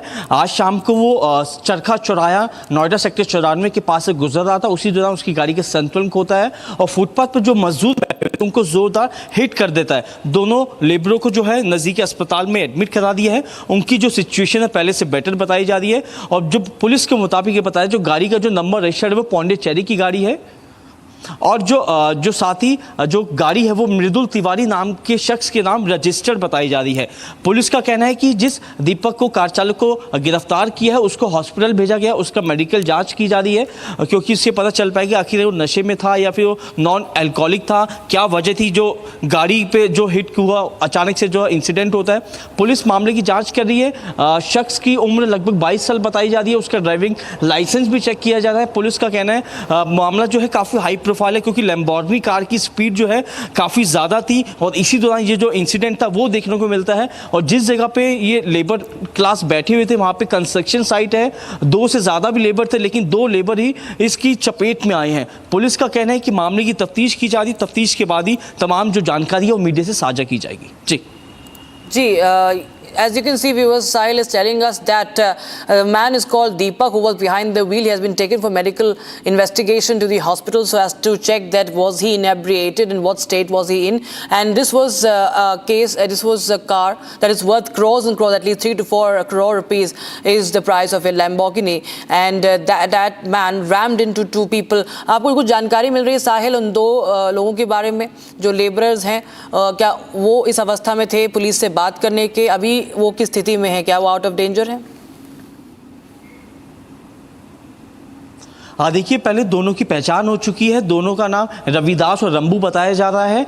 दोनों हॉस्पिटल में एडमिट है। उनके पेट और टांग पे जो है काफ़ी चोटें आई हैं। पुलिस का कहना है कि अभी डॉक्टर्स ने मना किया है कि अभी फिलहाल वो बयान दर्ज कराने की हिम्मत हालत में नहीं है, लेकिन जैसे उनकी रिकवरी होगी बयान दर्ज कराने की वो हालत में होंगे। उसके बाद पुलिस जो उनका दोनों का स्टेटमेंट रिकॉर्ड करेगी और स्टेटमेंट रिकॉर्ड करने के बाद जो भी कानूनी कार्रवाई है वो नोएडा पुलिस द्वारा की जाएगी। क्योंकि अभी हमारी पुलिस ऑफिसर से बात हुई थी तो उनका कहना था कि कोई भी कोताही जो है वो नहीं बरती जाएगी, जो भी लीगल एक्शन होगा वो इस केस में लिया जाएगा। और यही वजह कि कार चालक को मौके पे ही लोगों ने पकड़ लिया, दीपक को पुलिस के हवाले कर दिया। पुलिस का कहना है कि दीपक की जो प्रोफाइल है वो भी खंगाली जा रही है क्योंकि दीपक पुरानी जो है गाड़ियों को सेल परचेज का काम करता है और ये गाड़ी भी कहीं ना कहीं सेल परचेज के मकसद से ही गाड़ी को ड्राइव करके लेके जा रहा था। लेकिन इतनी स्पीड में क्यों था दीपक, ये फिलहाल जांच का विषय है क्योंकि दीपक से पुलिस पूछताछ जरूर कर रही है लेकिन मेडिकल से और भी तमाम बातें साफ हो पाएंगी। लेकिन पुलिस ने गाड़ी को कब्जे में लेके सीज कर लिया है और लीगल एक्शन लिया जा रहा है। जी कुछ पूछताछ की गई है दीपक से? पुलिस ने कोई तफ्तीश में कुछ पूछताछ की है? क्या उसका बयान लिया गया है अभी तक? देखिए दीपक जो है पुलिस की कस्टडी में है। दीपक से पूछताछ की जा रही है। दीपक को पुलिस जो है नज़दीकी हॉस्पिटल में लेके गई है क्योंकि उसका मेडिकल होना बेहद ज़्यादा ज़रूरी है कि उसने ड्रिंक करी हुई थी या फिर विदाउट ड्रिंक था। वो मेडिकल के बाद तमाम बातें साफ होंगी। उसके बाद पुलिस ऑफिसर जो है खुद इस पूरे मामले को जो है ऑपरेट कर रहे हैं, उससे और गहनता से पूछताछ की जाएगी आखिर वो इतनी स्पीड में कार क्यों चला रहा था, कार को कहाँ से कहाँ लेकर जा रहा था। क्योंकि लैम्बोर्गिनी कार है तो जिस तरीके से एक्सीडेंट हुआ तस्वीरों देखकर यही लगता है कि जो स्पीड थी वो काफ़ी ज़्यादा थी, इसीलिए गाड़ी का संतुलन खोआ और अचानक से फुटपाथ पर बैठे मजदूरों पे जो थी गाड़ी ने जोरदार टक्कर मार दी। पुलिस का कहना है जांच की जाती है, जांच के बाद तमाम बातें साफ हो पाएंगी। लेकिन अभी फिलहाल दीपक पुलिस की कस्टडी में जो कि हॉस्पिटल में उसका मेडिकल करवाया जा रहा है। जी Right, so as my colleague Sahil is telling us, viewers, that this man was dealing with car sale and purchase of cars, and this was not registered in his name but some other individual's name, and he's undergoing medical investigation so as to ascertain his condition. And this man was casually, what's the worst part is that he rams into 2 people and then he casually asks the person who was shooting his video that has someone died, a very arrogant way of asking, and insensitivity at full display. He gets out after this so-called chat was going on, and then this is the man whose name is Deepak, as Sahil was telling us, he's reporting live from the police station and showing showing us this car. You can see the extent of damage clearly shows you that the kind of the horrific, the magnitude with which it would have hit those people. Listen to the reaction and the entire video. गाड़ी इसने touch कर दी थी, पीछे shift आई थी कोई, उनके मतलब कौन था, मैं वहाँ से निकल गया था। तो ये कितने बजे का इंसिडेंट था? कितनी स्पीड में थी गाड़ी? कुछ मतलब होगी 100-150 स्पीड के बीच में होगी, ज़्यादा नहीं होगी। अच्छा, इतना स्पीड में था? हाँ जी। तो आपकी गाड़ी पे जगह ठीक थी, कोई दिक्कत नहीं थी। हाँ जी। तो क्या हुआ था वहाँ पे? जो लेबर थी, मजदूर थे, वो किस साइड पे बैठे? इस बंदे पे सब चढ़ रहे थे, वहाँ के गार्ड जो थे इसको गाली गलौज कर रहे थे, तो मैं दूर से देख के चला गया था, मेरा कोई वो नहीं था। गाड़ी में कोई और भी लोग थे? नहीं, अकेला था शायद, ये साइड में बैग रखे थे। तो आप पे मौके पे थे, कोई बातचीत की हो या कुछ छुड़ाया हो? कुछ नहीं, मैं पीछे कोई शिफ्ट आई थी, वो उतरे थे सारे, गाड़ी का भगे थे, मैं निकल गया था, दूर से देखते हुए चला गया था। तो गाड़ी जिगजैग थी या काफ़ी स्पीड में थी? कुछ गाड़ी सीधी थी, मतलब मुझे नहीं पता उसका फ़ोन पे ध्यान था, किस पे था वो पता नहीं, पर गाड़ी एकदम लगी, फिर मैं सीधा निकल गया था कि मुझे क्या मतलब किसी गाड़ी है। तो आपने देखा कितने लोग उसमें इंजर्ड हुए थे? कितने लोग वहाँ फुटपाथ पे बैठे थे जो मजदूर वर्कर्स? मतलब कहने वाली बात है, इंजर्ड हुए नहीं, पर 2 बंदे शायद लगी थी चोट उन्हें। कितने बजे का इंसिडेंट होगा? दोपहर का है, 4-5 बजे का। देखिए, आई विटनेस है जिन्होंने पूरी जानकारी दी। ये मौके पे मौजूद थे, गाड़ी स्पीड में थी। इन्होंने कहा कि 100-150 की स्पीड थी। जो वर्कर्स थे वो फुटपाथ पे बैठे हुए थे और अचानक से गाड़ी जो है फुटपाथ पे चढ़ती है, दोनों वर्कर्स जो हैं इसमें इंजर्ड हो जाते हैं। जी। Even the eyewitnesses are as casual as the driver he was speaking. I mean, he is saying that there is nothing, there was not a great amount of, I mean, the speed was not so much. And then why will 2 people get so grievously injured is the question, and that what we are asking, of course, Sahil. ये बात है कि हम किस तरह से seriously लेते हैं ट्रैफिक रूल्स को, ट्रैफिक नॉर्म्स को। तमाम तरह के हमने ऐसे क्रैश केसेस देखे हैं, हमने पूरे अलग अलग स्टेट से देखे हैं किस तरह से लोग जो लग्जरी कार्स में होते हैं और वो किस तरह से बहुत ही केयरलेसली, रेकलेसली ड्राइव करते हुए लोगों की जानें चली जाती हैं। ये केस हम ऑलमोस्ट हर महीने ऐसे केस देखते हैं। और ऐसे केस में क्या अभी जो केस दर्ज हुआ, FIR दर्ज हो गई है, डिटेन कर रखा है इस शख्स को जो ड्राइवर था, कोई इस पे क्या केस क्या कोई चार्जेस प्रेस किए गए हैं, उसके बारे में कोई जानकारी है आपको? देखिए, यही कार चालक की लापरवाही का तो जो नतीजा है वो उन लोगों को भुगतना पड़ता है जो इस हादसे के शिकार होते हैं। क्योंकि ऐसे एक्सीडेंट जो है हम हर बारी जो है वो काफ़ी देखते हैं कि कार चालक स्पीड में होता है, संतुलन खोता है, और जो रोड पर चल रहे होते हैं उन कार चालक जो है वो टक्कर मार देते। तो हो सकता है ये भी ऐसा ही हुआ कि कार जो थी काफ़ी स्पीड में थी, क्या हुआ था, मोबाइल में लगा हुआ था शख्स या कोई और वजह थी, वो पूछताछ में साफ हो पाएगा। लेकिन अभी फिलहाल पुलिस ने इस पूरे मामले में FIR रजिस्टर्ड नहीं की है, क्योंकि पहले मेडिकल होगा, मेडिकल होने के बाद जो भी धाराएं होंगी उन धाराओं के तहत ही जो है पुलिस इस मामले में मुकदमा दर्ज करेगी। जैसे कि हमने पहले भी कहा कि हमारी DCP रैंक से अधिकारियों से बातचीत हुई तो उनका यही कहना था कि काफ़ी हाई प्रोफाइल मामला है और कोई भी कोताही जो है इस पूरे मामले में नहीं बरती जाएगी। और यही वजह है कि दीपक को मौके से ही गिरफ्तार कर लिया जाता है, उसका मेडिकल होगा, मेडिकल होने के बाद पुलिस जो भी लीगल एक्शन है, जिन धाराओं में केस रजिस्टर करना है उन धाराओं में होगा। क्योंकि जो 2 वर्कर्स वहाँ पे मौजूद थे फुटपाथ पे जो इंजर्ड हुए हैं, उनका भी स्टेटमेंट रिकॉर्ड करना बेहद ज़्यादा ज़रूरी है। उनकी स्टेटमेंट पे ही पुलिस की आगे जो इन्वेस्टिगेशन है वो चलेगी। लेकिन जैसे ही वो रिकवरी करेंगे उसके हिसाब से पुलिस दोनों वर्कर्स का स्टेटमेंट रिकॉर्ड करेगी और आगे की जो लीगल एक्शन है वो पुलिस द्वारा लिया जाएगा। Absolutely, you have to understand that it's a sports car, it's a luxury sports car, and it's a high performance sports car, and the speed will be always, and the speed and the intensity, of course, will be way ahead of other cars. That is something that the impact clearly defines. You can see what has happened. Thank you so much, Sahil, for joining us. We'll try and keep a close eye because Republic TV showing you viewers the aftermath as well, what has happened after this man was arrested and the car that has been seized inside and outside, all the visuals coming in first and exclusive on Republic TV. We'll try and speak to more and more people, get all the details, because these arrogant, reckless, shameless drivers, they need to be exposed and they need to be acted against, because this is not the first time that we are bringing to you such a hit and run case. And this is a case that is coming in from the National Capital Region of Noida. Lamborghini hitting 2 pedestrians. The man has been detained who was behind the wheels. We'll get you more updates, but right now it's a very, very short break. Don't go anywhere.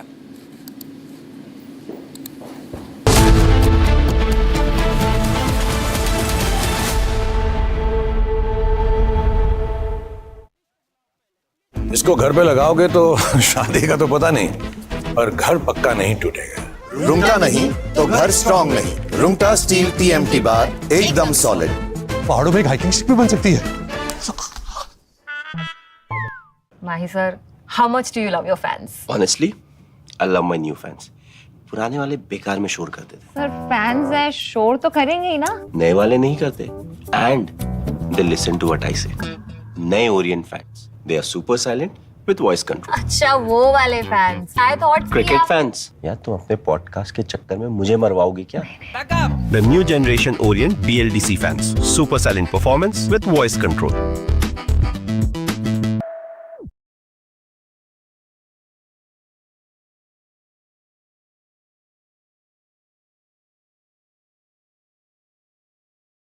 Gun has proven to be a master gun.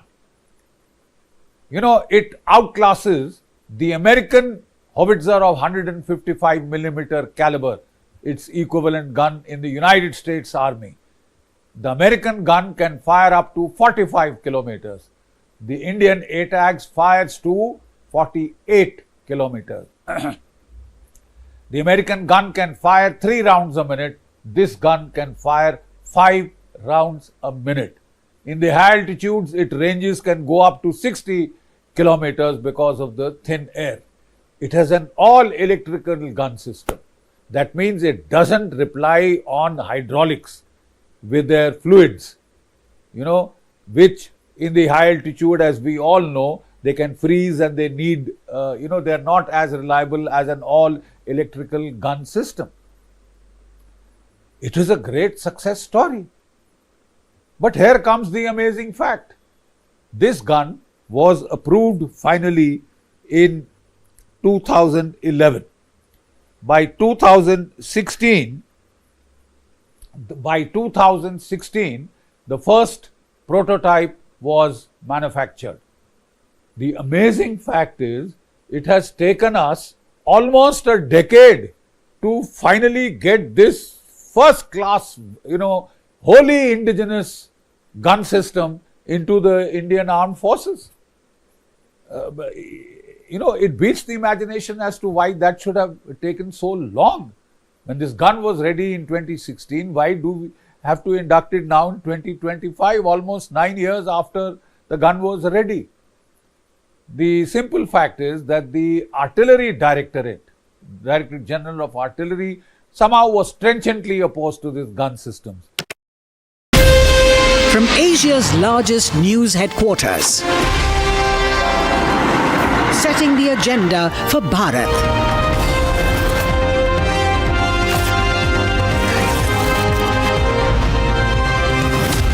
You're watching Republic.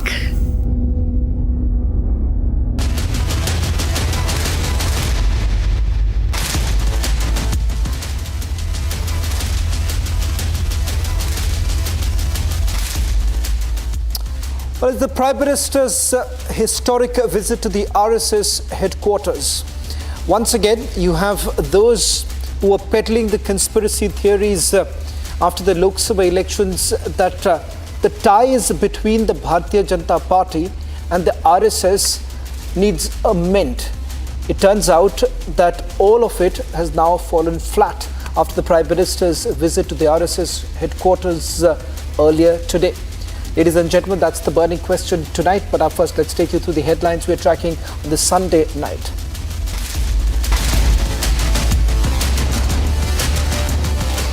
Three days after mob violence in Kathmandu, unrest continues.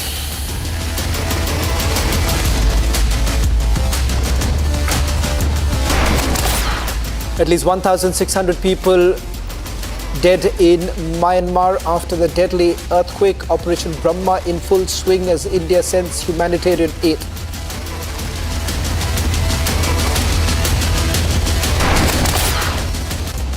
US gives nod to building and designing nuclear reactors. 2 private Indian companies get American approval. Myanmar में इतना बड़ा भूकंप आया है, Bharat operation Brahma के तहत वहां के लोगों की मदद के लिए सबसे पहले पहुंच गया है। Prime Minister Modi pays tribute to RSS founding fathers in Nagpur, says Operation Brahma like that of the work of Swayam Sevaks. Explosion at Bid Mosque using gelatin sticks, 2 arrested in the case. Security increased outside the mosque.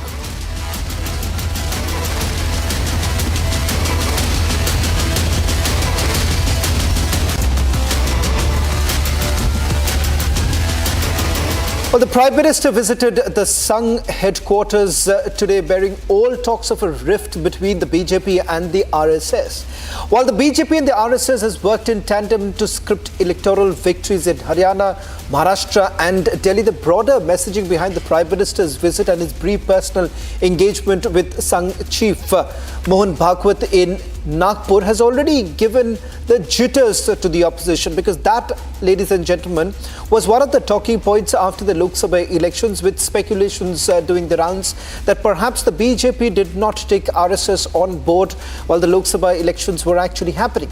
It turned out that it was a complete false narrative that was peddled by the opposition, because they were hoping that the so-called rift between the BJP and the RSS would eventually help them.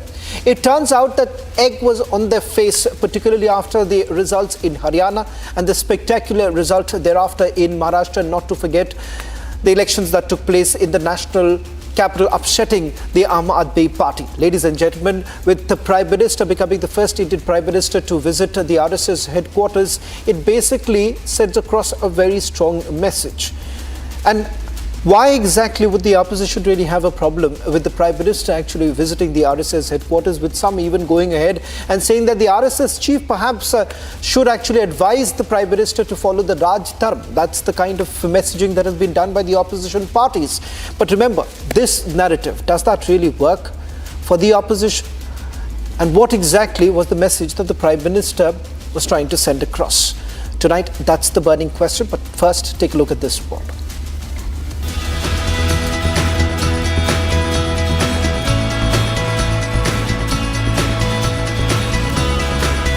The rumoured BJP-RSS rift has been laid to rest.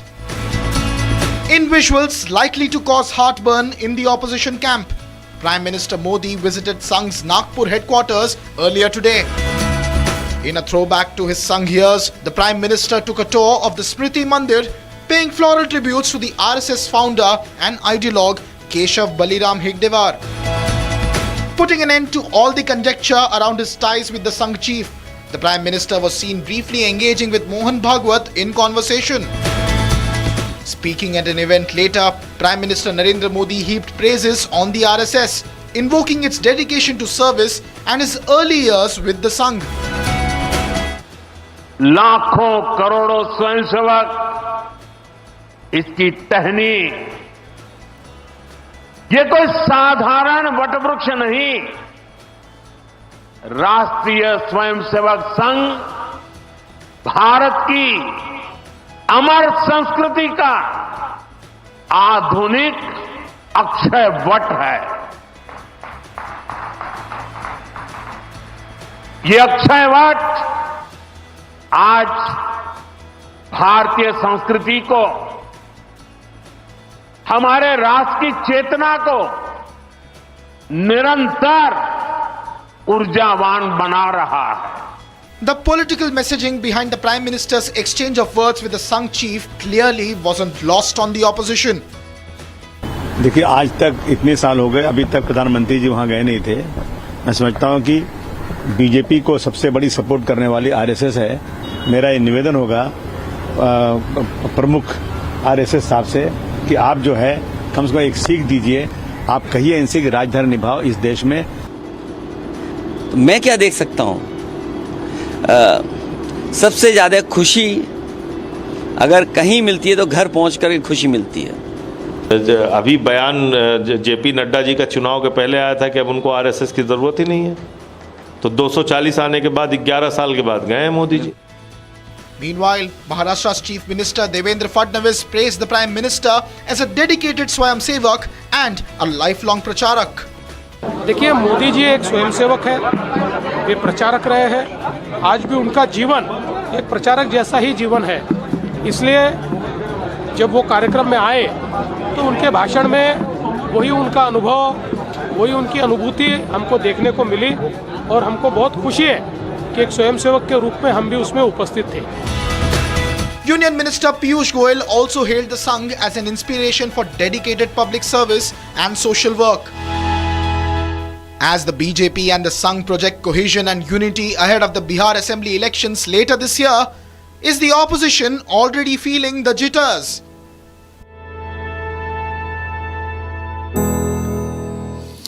Well, Tuhin Sira, there was a script that was drawn out, and that script was after the Lok Sabha elections. That was that there is a clear rift between the RSS and the BJP. I just want to play out the pictures full frame in a short while from now. The Prime Minister's visit to the RSS headquarters, which is undoubtedly historic in nature. Is that script that was being peddled completely thrown out of the window? Well, good evening, Shravan. A very happy Vikram Samvat 2082 to you, to all your viewers. A very happy Chaitra Navratri. On this auspicious day, you know, the opposition is completely despondent, rattled, and in a very morose situation. Because like you said, they had manufactured a script out of nowhere 10 months ago on 4th of June that there is a rift between BJP and RSS. That was a clearly imagined rift. There is absolutely no bone of contention. You know, you don't need an occasion to go to your home. You don't need an occasion to go to your alma mater. And the kind of ease, the natural ease the Prime Minister Modi was when he went to RSS headquarters shows that, you know, he belongs there. So I think, you know, to each his own. Rahul Gandhi and the ilk have every right to enjoy their iftar party.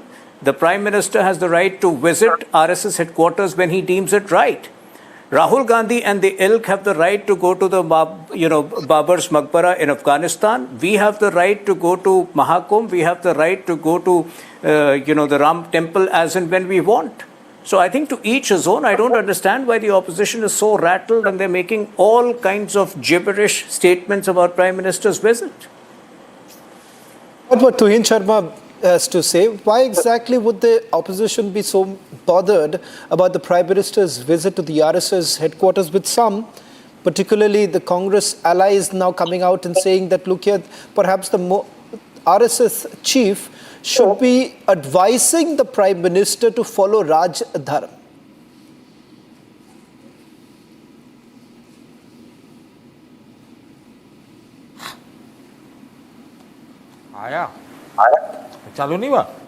Pankaj Sharma, the question was for you.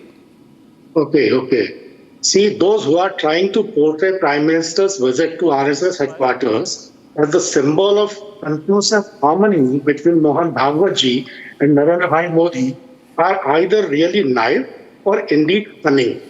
Let no one be under the false illusion that after this visit there would emerge a sort of fountain of fondness between BJP and RSS. The differences between Bhagwat-ji and Modi-ji have a long history. They are very deep-rooted and are so fundamental in nature that gap between the thought process of these two gentlemen can never be bridged. Please recall, when Modi became Prime Minister, by ruthlessly sidelining all his seniors in 2014 and began giving all the credit of BJP's victory to himself, Bhagwat-ji made a statement and said, BJP has not won this election because of any one person in 2014. It was wrong to take or give credit of this success by a particular person or to a specific phase. Please also recall that when Modi government completed its first year in 2015, Bhagwat-ji summoned Prime Minister Modi and all his ministers with their report cards in the first week of September. Modi-ji strongly resisted this, but ultimately he also had to appear before Bhagwat-ji on the third and the last day of this meeting, which was held in Madhya Pradesh government's rest house at Panchal in Delhi. RSS that time announced that it will take the stock of the progress of BJP government every year. This was the flashing point of hostility between Bhagwat-ji and Modi-ji. After this, Modi ji began playing his cards, launched a sort of coup against Bhagwat ji within the RSS, and Bhagwat ji could never ever summon the ministers again with their report cards. Also recall 2018. In February, Modi ji declared in the parliament that he is working in the direction of fulfilling his dream of Congress Free India, Congress Mukt Bharat. After a few weeks, in the beginning of April, Bhagwat ji announced in a book release function at Pune that such utterances, Congress Free India, Congress Mukt Bharat, is not the language of RSS. All this is a political sloganeering, he said. RSS does not believe in crushing any opposition political party. Then I'll draw your attention to 2022. RSS organized its All India training camp. BJP leaders were busy typing Gyanvapi issue those days. You remember. Okay, you've laid out a timeline. Pankaj Sharma, you put out a timeline particularly saying that, look here, there is a correlation between what Mohan Bhagwat had to say with an independent mind versus what the Bharatiya Janata Party had to say. Tuhin Sharma, the fact here is this. Many are now arguing is that the BJP has been cut to size. They say that BJP alone cannot win any election without the help of the RSS, and that is the reason why perhaps this visit is aimed to ensuring that the relationship is cemented, it is plastered well, and that perhaps color it with the color that you want. You know, I wish those who criticize RSS and BJP, those who make all kinds of assumptions about a rift and whatnot, educate themselves slightly more about the working of the RSS. Now, you know, this gentleman is talking about a report card, some imaginary report card, which is absolutely a figment of his mind, because RSS, trust me, RSS gets involved only at a macro level. RSS, the concern of RSS is the country and the society. Politics is a subcomponent of that which is left entirely to the BJP. The RSS does not get involved on a day-to-day basis. But yes, in the interest of the country, if RSS believes that the BJP is the best and available option for the country, it will support the BJP, and which is what it has done in the last several assembly elections and even prior to that. So please don't, those who are completely ignorant and illiterate about the working of the RSS and the BJP should not unnecessarily make all kinds of assumptions and derive some kind of a, perverse joy in saying there is a rift. Irrespective of, whatever imagined situation they may perceive in their mind, fact is in the last 11 years, and even before that, the BJP and RSS have an unbreakable bond. For, like I mentioned right at the very start, for Prime Minister Modi ji, going to RSS headquarters is going home. Going to RSS headquarters is going to your alma mater. For the sake of argument, even if one were to assume there were differences, those differences are those which exist in every family. The respect, the reverence that BJP as a political entity has for RSS will remain unbreakable, which is something which these people don't understand. Now, I don't understand what perverse joy they derive every time by saying that, look, there is a rift, look, there is a rift. There is a rift in India alliance today. And I don't, they are worried about us. This is the basic problem of this opposition. Satish Singh, now this narrative that was being peddled for a very long time, particularly after the Lok Sabha elections, that there is a rift, that was perhaps put to rest after they win in Haryana, which many again for a very long time said that Haryana is a done game, Congress is coming back to power. The reality is a thumping victory for the Bharatiya Janata Party in Haryana. The same story repeated in Maharashtra and now, of course, in the national capital. So it's very clear that the relationship is intact, perhaps it's thriving. And Tuhin is saying that, look here, the alliance, the opposition alliance should be more worried. Why waste your time thinking about the BJP and the RSS when your own home has been set on fire?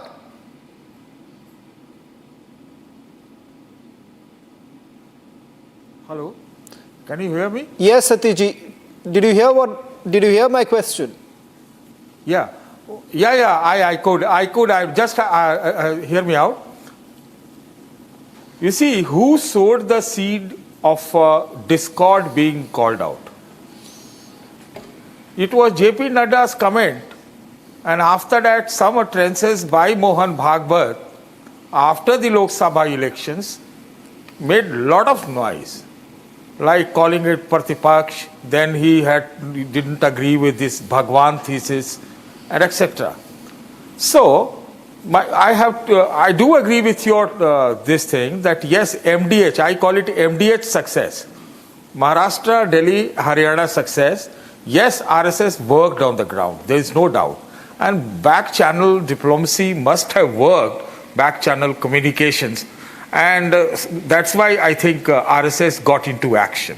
There was a report that the RSS was inactive in the later stages of Lok Sabha elections, as per my information as well. So, why? Because it just emanated from Nadda. Yes, I do not buy this thesis that RSS and BJP can, break their relationship. I think the bowing before the banyan tree, in Modi's word, is what has happened in Nagpur. But the question is, why it took 11 years for the RSS Pracharak to go to Nagpur, and why it took 9 months after Nadda's comment to go to Nagpur. I think nothing has come out. I was just trying to read the body language. I think both were guarded, trying to smile everything, Bhagwat and Modi. So let's see, we have to follow it closely. You are not convinced? Most close things which need to be followed is, one, the new president of the BJP. BJP, who will be he? And also at the same time, we have to see what is the RSS mandate. Is it that yogi model or this Modi's model? Modi's model also include now what is Saugate Modi. So I don't know what Saugat Modi took to Nagpur and what Saugat he got in return from Nagpur. Tuin, Satish is not very convinced. He's reading into the body language of the Prime Minister and the RSS chief by saying that they were very guarded. But there are perhaps some indications. The indications particularly with JP Nadda's statement and thereafter the long months and many raising this entire question that why is it that you have to make the visit now? In the last several years, you've never made that visit. So the homecoming should have happened long back. No, why should we answer the other people? Those who are not, those who should be asking Rahul Gandhi where he goes and why does he go for an iftar party here and there? Why should we be answerable to them? Why Prime Minister goes to RSS on a certain day? Fact is that this is the 100th year of RSS. This is a very special time for everybody who has been involved with RSS over the years. And even if the Prime Minister did not go there since 2013, I am sure that in this day and age, you don't necessarily need to go there. He was in touch with every top RSS functionary as and when needed. So this whole thing of why, I can understand the opposition asking us, Tariq kab bataoge on construction of Ram temple. I can understand them asking us, Tariq kab bataoge of the Waqf amendment. Now they have begun Tariq ka pehle kyun nahi gaye? I think the opposition needs to grow out of that. I think all their temporary joy post 4th June last year has been quashed away. There is no reason for them to really smile, and therefore they are making, they are clearly rattled, they are clearly despondent. Pankaj Sharma, are you wasting your time? The BJP and the RSS. Pankaj Sharma, are you wasting your time, or perhaps the opposition is basically wasting their time looking into what may not be an issue? Go ahead, Tuin, make your statement, and then Pankaj Sharma can come in. Just 10 seconds. Go ahead, Tuin. These are the same. these are the same people. Today they are telling us that RSS should, RSS has cut BJP to size. These are the same people on alternate days. They would come and tell you that, spread all kinds of canards about the RSS, that RSS has never been involved with freedom movement. They would demonize RSS. Rahul Gandhi has gone to the extent of comparing RSS with Islamic Brotherhood. Again, the most vicious thing to do. He is facing defamation suits because he has been spreading all kinds of lies against RSS. So it's very amusing. On odd days, this opposition comes and tells us that, RSS should be telling BJP, Raj Dharm ka palan karo. But on even days, they will demonize RSS ad nauseum, which only shows that this opposition has no agenda. It is frustrated, it is flustered, it is confused. Pankaj Sharma, are you wasting your time? Wasting the time on what? Opposition is doing its job. And opposition is, every day, do you see in Parliament what is happening? And how ruling dispensation is behaving? Coming home, coming home. Do you think Naddaji would have said, gone are the days when we needed RSS without the permission of Narendra Bhai Modi? Oh, he said, now we are capable on our own. We all have seen what happened after that. RSS taught a strong lesson to Mosha BJP, Modi Shah BJP in 2024 elections. And BJP could get only 161 plus 79. 161 plus 79. That is how 240 seats. Modi won in Varanasi by 8.7 lakh votes in 2014 and by 5.75 lakh votes in 2019. He could win only by a margin of 1.5 lakh votes. You think such a better history of relationship will convert into a spring of honeydews by this visit? Modi ji has gone to RSS headquarters because of the fear that Bhagwat ji might engineer an position plan against him in coming months.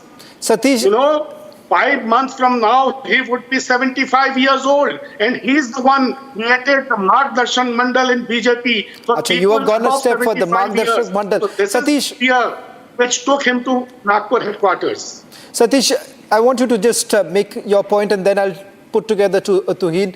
Now, the fact of the matter is that on the one hand, you've part of the opposition trying to demonize the RSS, looking into the RSS's role during the freedom struggle, and then suddenly a volte-face that we're really looking at, saying that it is the RSS which should be telling the government what they need to do. It is the RSS which should be actually looking into what the Prime Minister is doing. It is the RSS which should be guiding the government. Well, yeah, I do find some sort of contradiction in opposition stance. Why? Because they are not also very coherent. They are not very cohesive. And but to give it to Rahul Gandhi, he attacks RSS and BJP together. He doesn't mince word about even the RSS or BJP. He speaks again in one voice.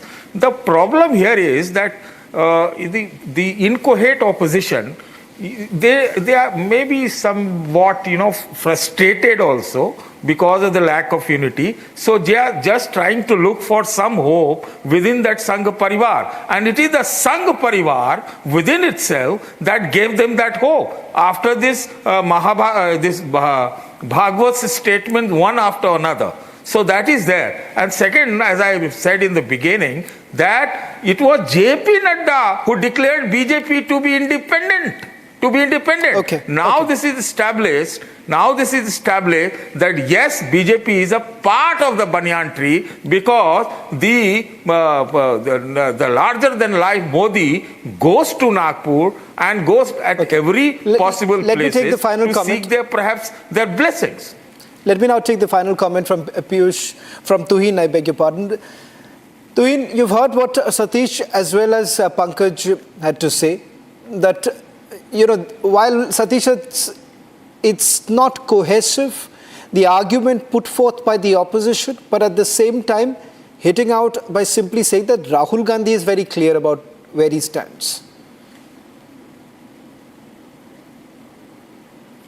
Well, the opposition is clearly, lacking in self-confidence. They've given up on their own, abilities, and that's why they now hope that RSS will do something, to cut BJP to size as they use the words. But I think they need to get real, and at least today is a good day. On this auspicious day, Rahul Gandhi should apologize for the way he has demonized RSS over the years, sometimes equating it with Islamic Brotherhood, sometimes calling it, sometimes holding it responsible for the death of Mahatma Gandhi. Defamation suits have been filed against Rahul Gandhi for that. I think it's a good day for Rahul Gandhi to apologize and to learn and assimilate, to acquaint himself about the vast amount of work that RSS has done for nation building. Thank you very much, Tuhin, Pankaj and Satish, for joining us on the burning question tonight. Ladies and gentlemen, the so-called rift between the BJP and the RSS may be a continuing talking point. But having said that, the Prime Minister's visit certainly sends across a very strong message about the relationship between the BJP and the RSS. Ladies and gentlemen, our next story this evening on the burning question focuses on the question of trade, tariffs and Donald Trump. India and US, in fact, have made some meaningful progress in the last 4 days, with US trade representatives holding key talks with India and even setting a timeline for the sectoral talks to boost the bilateral trade agreement progress. But with less than 48 hours remaining on the clock on Donald Trump's reciprocal tariffs deadline of 2nd of April, the burning question is, has India done enough? Here is all that has happened in the last few days, and then we find the answer of tonight's second burning question. The deadline for Trump's reciprocal tariffs is inching closer. We have Liberation Day, as you know, on April 2nd, because, and I'm not referring to Canada, but many countries have taken advantage of us, the likes of which nobody even thought was possible for many, many decades, And, that has to stop. President Trump is calling it the Liberation Day, and he has been saying it since for a few weeks now. Certain things are. Certainly tariffs are, which we've already taken in billions of dollars. We've taken in already billions of dollars, and we haven't even really started the program other than certain areas, certain pinpointed areas, as you know. Many billions of dollars have already come into our country. And the big money is coming in on April 2nd, from April 2nd. Less than 48 hours remain to Trump's Liberation Day deadline, but India has made a significant breakthrough. A US trade delegation headed by Assistant US Trade Representative for South and Central Asia, Brendan Lynch, held talks with India's Commerce Ministry that concluded yesterday. US and India are all set to kick off virtual negotiations across sectors, with experts leading the talks. These experts will lay the groundwork for the eventual bilateral trade negotiations, which are set to conclude later this year. The signs look positive. Despite all criticism, Trump looks bullish on the trade partnership with India. Prime Minister Modi was here just recently, and we've always been very good friends. India is one of the highest tariffing nations in the world. You know that. I know. Thank you for shaking your head, but it's brutal. It's brutal. They're very smart, and he's a very smart man and a great friend of mine, actually. And we had very good talks. I think it's going to work out very well between India and our country. Very, very well. And I want to say you have a great Prime Minister. The clock is ticking. The burning question remains, on the turf of trade and tariffs, is India winning? Let's debate.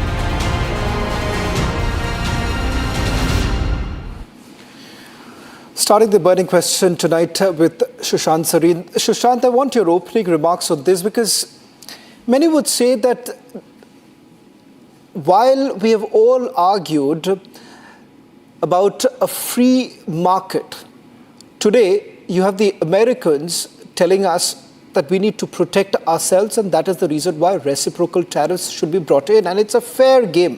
But the reality is, it is anything but fair.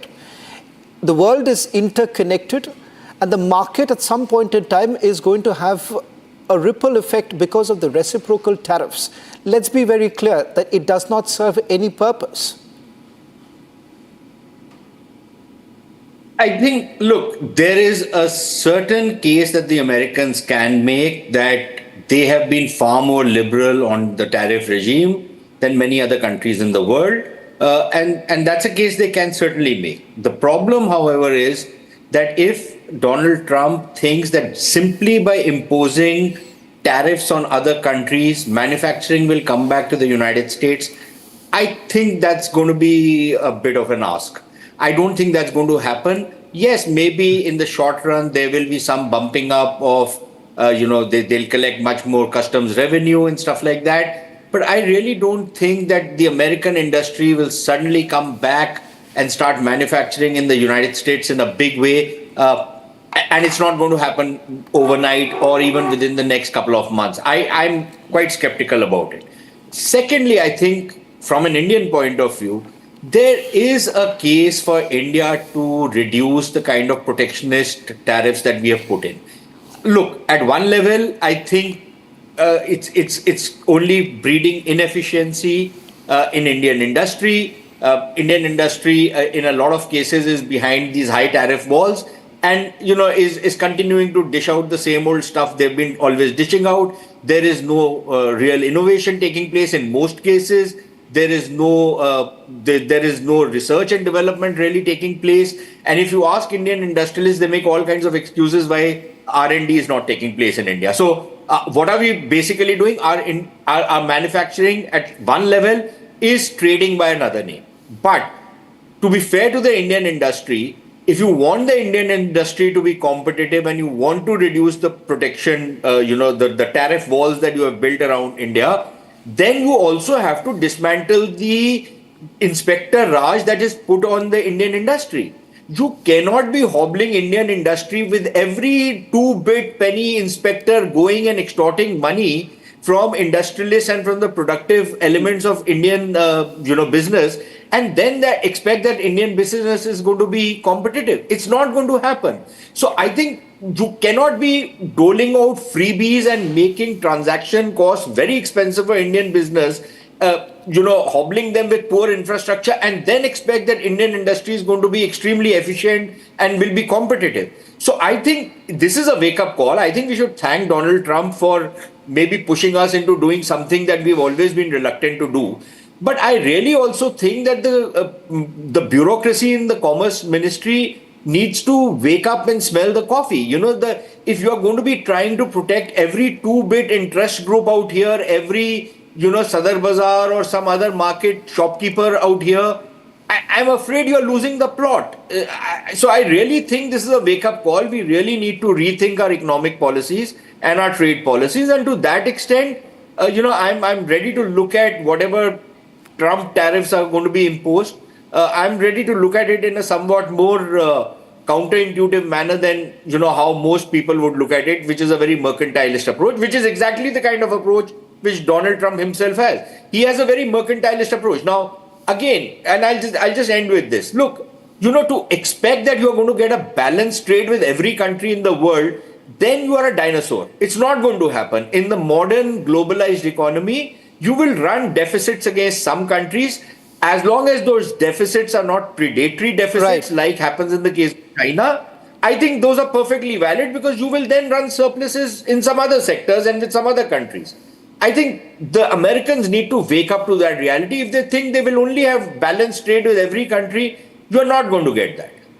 Charles Kupchan, I'll come to the India aspect in a short while from now. But the Americans have been champions of free market.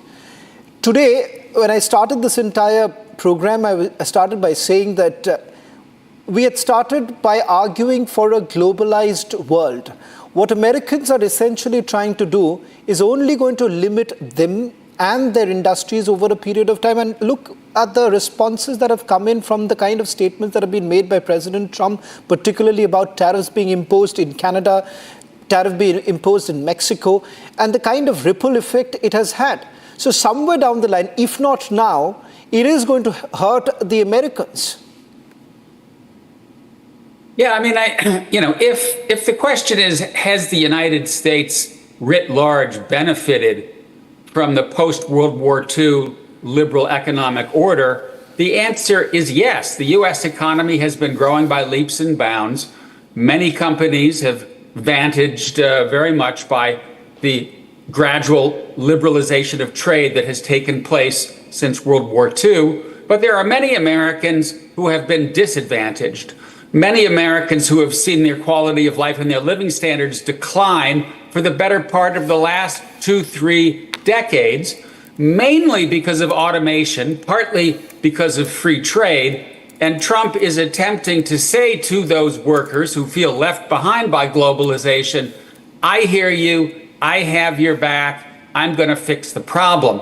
But there are two key issues here that leave me quite skeptical that this will work. One is if you want to adjust trade relationships here and there, adjust the tariffs with India on this issue or that issue, fine. We can find a way to make the trade relationship more balanced. But what Trump appears to be doing with 25% tariffs on autos, many, many more coming in a couple of days, he may blow up the global economy because I expect retaliation from many of America's trading partners. And the other issue here, sort of the dirty little secret that your first participant, I think, was 100% right about, this is not going to solve the problem. Most Americans now work in the service sector, not the manufacturing sector. They're not going to get their jobs back on a manufacturing production line simply because of Trump's tariffs. So in many respects, it's a false bill of goods that won't work and that risks blowing up the global economy. Charles, that's a fantastic point that you've made, because there is a marked shift, particularly in what is going to create jobs in America. I'll come to that aspect with Peter in a short while from now. Let me also bring in Pramod Chulani as far as how India really looks at. And Sushant made a very interesting point. Perhaps it's almost like, with President Trump targeting his friends first, India appears to be, forced to rethink about reforms. And Pramod Chulani, just to take this forward, is this an opportune moment? Because some of the conversations that I've had back in the US, particularly with this, is that this is a window of opportunity for India. If at all China gets perhaps on a sticky wicket on certain commodities, that's where India is set to really benefit. Do you really look at this as a window of opportunity? The fact is that the Trump administration is far more India-friendly than the Joe Biden administration. And therefore, there is a strong incentive for India to try to work out a trade relationship with Washington. That's the reason why India is seeking to negotiate a trade deal with the Trump administration. The relationship with the US is crucial to India's economic and military security, to its access to technology and capital, and even to its international image. There have been ups and downs in the US-India relationship since the 1950s, but we have seen how in the first Trump administration, the relationship with India blossomed. Trump's first term was probably the best period in US-India ties. Now, Trump in his second term, you're seeing a new Trump administration that is far more nationalistic, more protectionist, and more clear-headed in terms of what it's seeking to achieve. Given that reality, what does India do? India has only two options. One is to negotiate a trade agreement with Washington. Other is to be defiant. And I think India has chosen wisely the first path. But there's some important aspects about India that one has to keep in mind, that unlike other Asian economies, India imports far more than it exports. It's an import-dependent economy, not an export-driven economy. And unlike other Asian economies, India has a more domestically oriented economy that relies on domestic consumption, not exports for its growth. The US too has like India has a large trade surplus, trade deficit with the rest of the world. The US too has a huge trade deficit with the world. It's the world's biggest at $1.2 trillion. But the US trade deficit with the world amounts to less than 4% of America's economy. By comparison, India's overall trade deficit with the world accounts for more than 10% of its GDP. So, keeping that aspect in mind, and also keeping in mind the fact that India has a trade deficit with almost all countries except the United States. The US is the only important economy with which India has a trade surplus. Now that trade surplus is about $46 billion. Trump wants India to slash that trade surplus. Now, slashing that trade surplus poses a challenge for India. India has run a huge trade deficit with China that it has partly offset by running a large trade surplus with the United States. India's trade deficit with China is twice the trade surplus that it enjoys with the United States.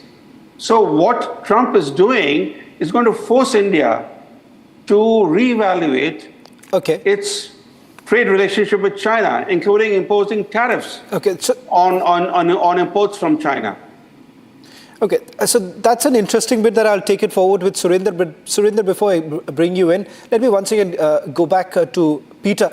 Peter, as far as the Americans are concerned, they would rather want to bridge the gap here, as Brahmachelani was also pointing out, that you are bringing in this entire policy basically pits one against the other.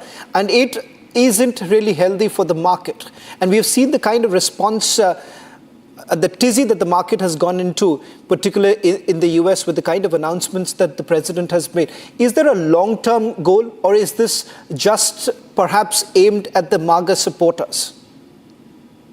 I think the long-term goal is to bring the United States back to the 19th century. I think Trump is a troglodyte. He's got a very limited view of economics. He thinks that any time we're running a trade deficit with another country, it's because they're cheating the United States. They're exploiting us. He doesn't understand, as Charles was saying before, he doesn't understand the effect that this is likely to have or potentially could have on the global economy. We saw this kind of policy in the early 1930s, worse than the global depression. And now this kind of war of all against all, we see it also in terms of Trump's diplomacy. We see his attempts to say he's going to get Greenland and Panama and Canada. You know, he hurts America's allies. If you just look at the 25% tariff on auto imports, the average price of a car in the United States now is $50,000. And these 25% tariffs are going to drive that up. And who's going to be hurt by that? It's mostly going to be the Trump voters. It's going to be people in the heartland. But Peter, it's going to be working families. But Peter, it doesn't look like that the Trump supporter, the MAGA supporters, are unhappy with certain decisions that have been made by President Trump, even though it hurts them the most. The automobile industry perhaps takes a huge blunt, and that is the reason why there have been back and forth on this entire matter. Perhaps certain concessions would be brought in as far as the automobile industry is concerned. But having said that, the long-term goal seems to be completely, short-sighted. We're seeing signs of resistance and rebellion amongst Trump's own supporters. Now, the MAGA core, the 25 or 30%, Trump can do anything, and it doesn't look like they're going to be questioning their fealty to Trump.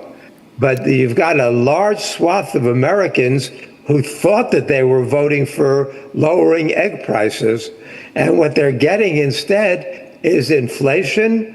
It's increased prices on goods. It's a collapse of the stock market, and it's alienating and isolating the United States from the countries that should be America's closest allies and trade partners. It doesn't, to me, make any sense. And I think the long-term repercussions could be very, very destructive for the United States and the rest of the world. A destruction for United States, is it perhaps constructive for India? Surinder, if I can also bring you in right now. Here in India, we've been told the fastest growing economy, fifth largest, soon to be third, awaiting the manufacturing revolution, but that hasn't really happened. And Sushant was saying that that is also because, look here, you can't perhaps think about a manufacturing revolution if you continue in the manner that you have. But is it that moment that forces Indian industry as well as economic policies for the much needed reform? Surinder? Thank you, Mr. Sen. It's a pleasure and honor for me to be here. And yes, the silver lining to this would be that our very complacent industry might want to get off their backsides and create more. But Mr. Sen, I see this as a much larger game, as much as I think Donald Trump wants to say MAGA. I don't know if he's going to make America great again. He's definitely going to end up making Russia and China great again. You know, American supremacy might be there, but American hegemony is up for revision. And this, to me, seems like a Cold War 2.0, where it is all to do with America and China, because a lot of activity is happening in the Indo-Pacific. And, and it's all about now controlling the sea routes and the rare earth. I mean, that's where the future lays. So for me, I think this is what it is going to be. And you started the discussion by saying that has India done enough? I think India has done great. I mean, on a note of levity, despite having the highest tariffs in the world, Modi is the only leader who's not been ridiculed the way he has ridiculed his post-Second World War alliance partners. And one more thing, if you see the way he's been very judicious in dealing with China and Russia, because it is all to do with Russia. And you know how that's done a 360, and now not letting Russia go into the Chinese camp. So this to me is 2.0 Cold War going on, where he understands that I don't think America can make those brick and mortar industries. The first reason why they weren't there was because they were not meant to be there. A lot of intellectual property, and out of the 10 top companies, maybe 6 and 7 in the world were created in America, which were probably out of a garage until 40 years ago, and now they control the world. I mean, Elon Musk is one of his favorite chocolate boys, who's pretty much had his ear with $250 million in donation. So I think in the longer run, I don't know how this is going to play out for America. I'm not very optimistic about it, because American GDP is 26% of the global trade. But yes, for us, it's going to be the silver lining, because I think our very nimble and deft foreign minister has been in Washington at the right place at the right time and trying to keep Donald Trump in good humor, because he loves being appreciated and he wants to be the biggest deal maker, although I'm still waiting to see if the war's still going to come to an end in a week's time or no. But he wants to be the biggest deal maker, and I'm not too sure with 7 bankruptcies how good a president he would be in the longer run. Thank you, Mr. Sen. Sushant, if I can also bring you in, as far as 2nd of April is concerned, and if at all the reciprocal tariffs actually kick in, what does that really mean for India in the long term? Because some would argue that this is a moment, as you have said, for a substantive reform, something that happened for us when we saw the balance of payment crisis, the need to go to the IMF back in 1991, then of course the global sanctions that kicked in after Pokhran 2. These were moments that actually pushed India for substantive reform. Do you believe that come 2nd of April, the reciprocal tariff actually kicks in, yet another moment for India to actually bring in a substantive reform? Shravan, look, it's not going to kick in only for India. It's going to kick in for all the countries in the world. Now, what that means is that you're looking at a global trade war of sorts. And if indeed there is a global trade war, then please remember that 40% or almost 50% of India's GDP is through foreign trade.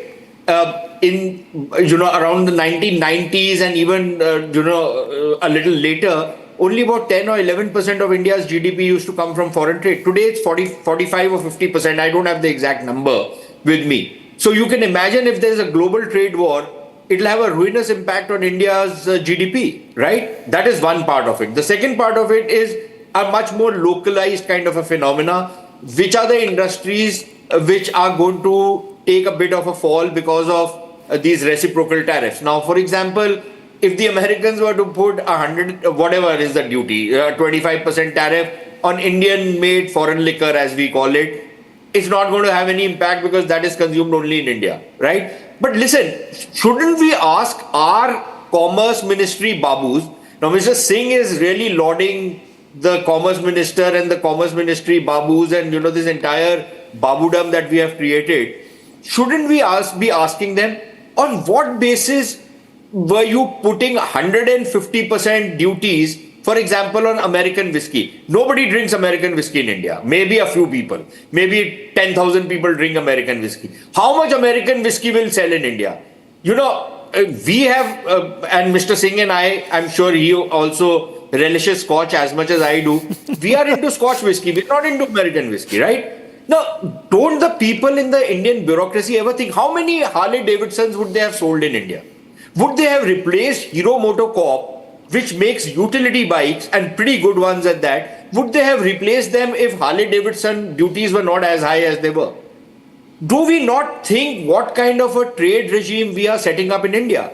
And then should we not have a significant reform in our regulatory frameworks, in the kind of extortion networks that are being run by the lower bureaucracy? And you are seeing instances of that virtually on a daily basis, where people are posting how difficult it becomes to do business in India if you're a small or medium enterprise.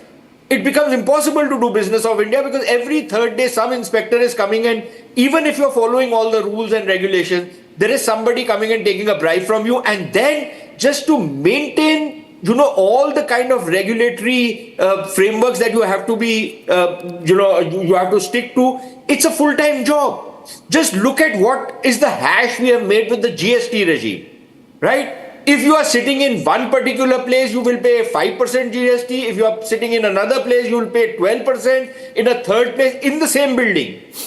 Do we not think what we are doing? Is there absolute zero common sense on how we, what kind of taxation regimes we have in this country? And then, of course, that old socialistic baggage comes into India.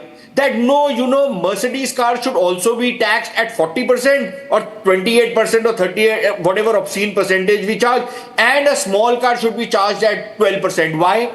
A small car is for 4 lakhs of rupees and you are going to charge 12%. So you do the math, you'll get about 48,000 bucks from it.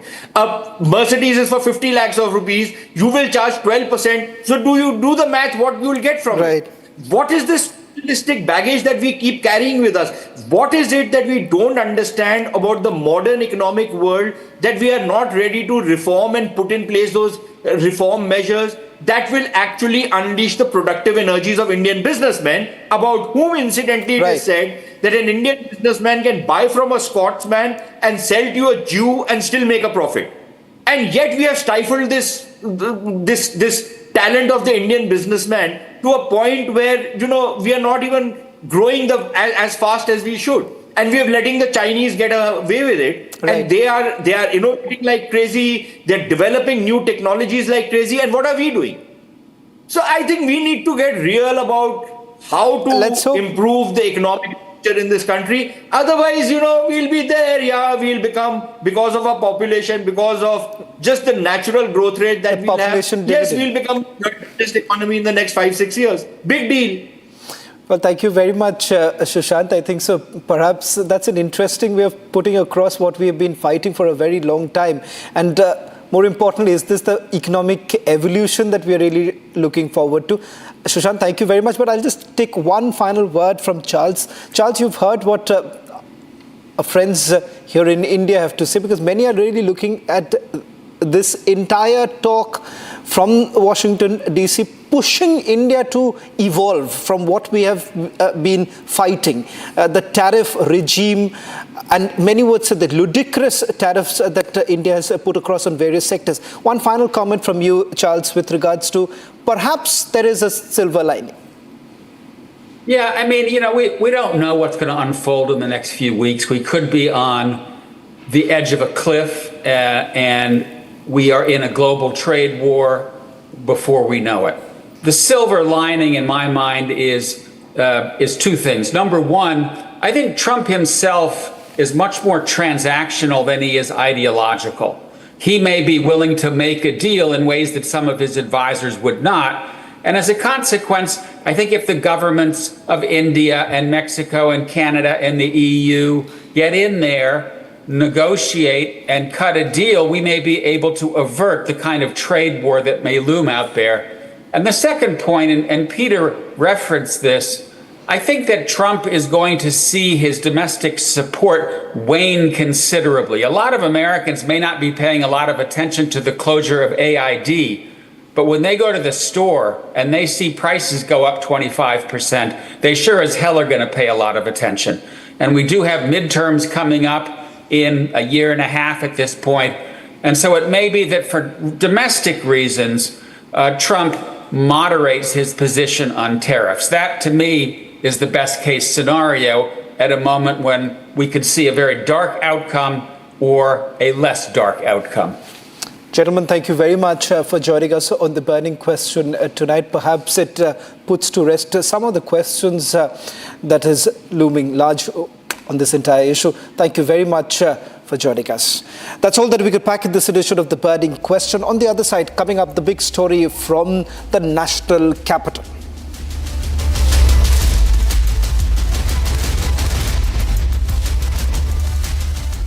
Amity has been ranked India's #1 not-for-profit private university for 11th year, with top 10 ranked institutions in management, engineering, biotech, law, masscom, telecom, hospitality, fashion and more.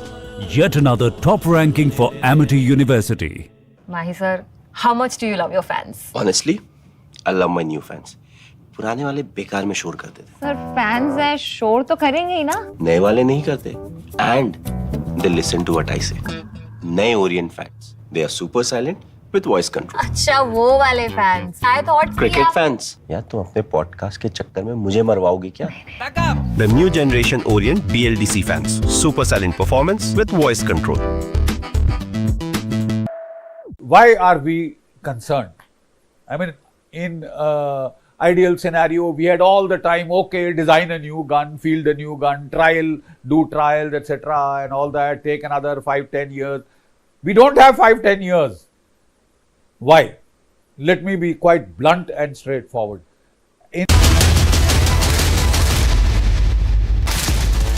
Mahi sir, how much do you love your fans? Honestly, I love my new fans. पुराने वाले बेकार में शोर करते थे. Sir fans हैं, शोर तो करेंगे ही ना. नए वाले नहीं करते. And they listen to what I say. नए Orient fans. They are super silent with voice control. अच्छा वो वाले fans. I thought Cricket fans. यार तुम अपने podcast के चक्कर में मुझे मरवाओगे क्या? The new generation Orient BLDC fans. Super silent performance with voice control. Amity has been ranked India's #1 not-for-profit private university for 11th year, with top 10 ranked institutions in management, engineering, biotech, law, masscom, telecom, hospitality, fashion and more. Yet another top ranking for Amity University. Gun has proven to be a master gun. You know, it outclasses the American howitzer of 155 millimeter caliber, its equivalent gun in the United States Army.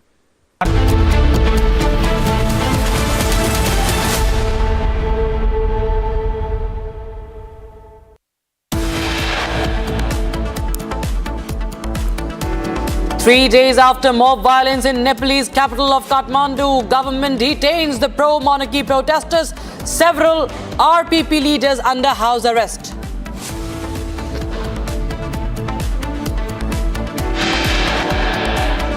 At least more than 1,600 people in Myanmar killed after deadly earthquake. Operation Brahma of the Indian Army in full swing as India sends humanitarian aid.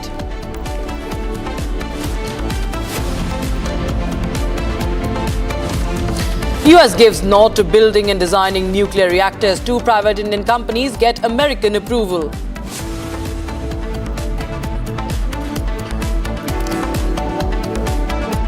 Myanmar में इतना बड़ा भूकंप आया है, Bharat operation Brahma के तहत वहां के लोगों की मदद के लिए सबसे पहले पहुंच गया। Prime Minister Modi pays tribute to RSS founding fathers as he visits the RSS headquarters in Nagpur for the first time as a Prime Minister. Also says that Operation Brahma in Myanmar is like the service, the work offered by the Swayam Sevaks.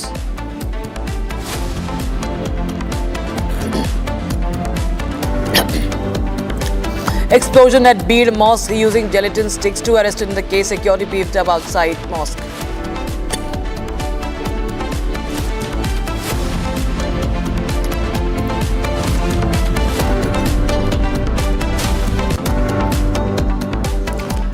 And a shocking case of hit and run caught on cam in Noida. Lamborghini rams into 2 pedestrians. Arrogant driver arrested by the police.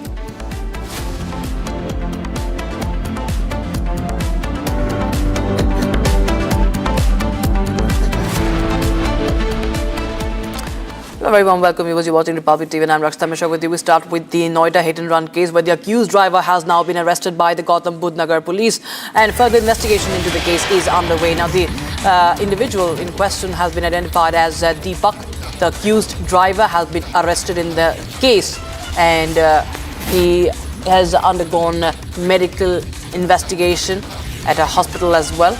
This after he rammed his Lamborghini into 2 workers who were on the roadside. He was sitting on the footpath or the sidewalk and they both were critically injured.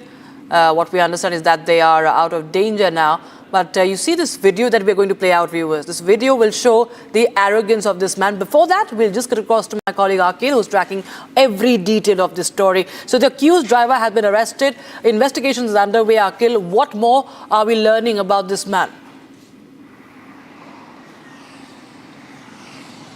Well, Rashida, if you see at this point in time, I was speaking to a senior official and he has confirmed that the person who was driving the vehicle was basically, it's not confirmed that whether he was in inebriated condition or not. But one thing is confirmed that basically that person deals in second-hand business of high-end cars. So because if you see the person who was driving that Lamborghini sports car, it's a 2-seater car, it's a sports car.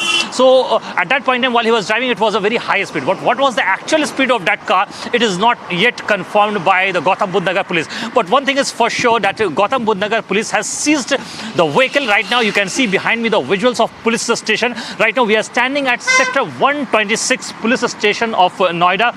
So this car has been seized by the Gautam Budh Nagar police and that car has been kept over here. Here you can see, while I was speaking to another official, they have confirmed this, that the person has been identified as Deepak, who hails from Ajmer, Rajasthan's Ajmer.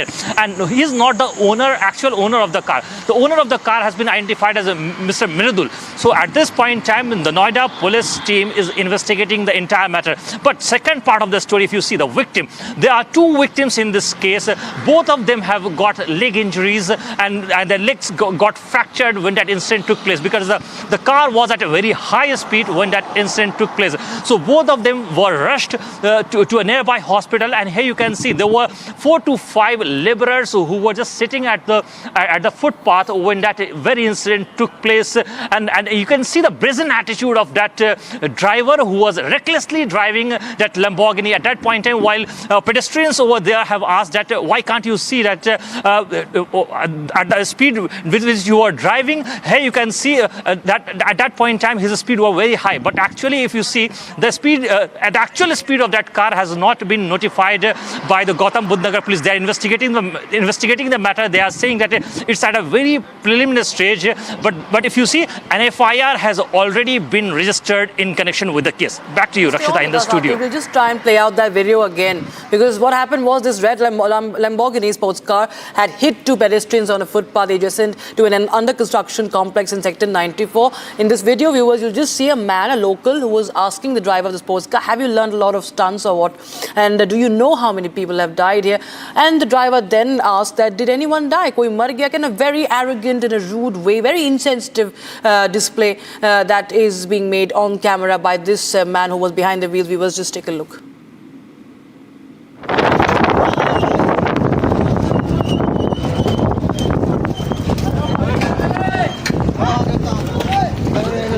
देख उधर, police को बुलाओ पहले, police को बुलाओ भैया। अभी तुम्हारा गाड़ी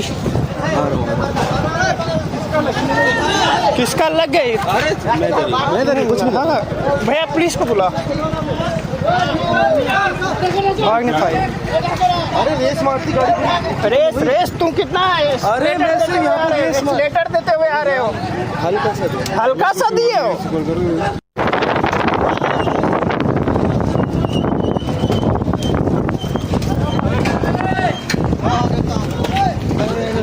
देख उधर, पुलिस को बुलाओ पहले, पुलिस को बुलाओ भैया।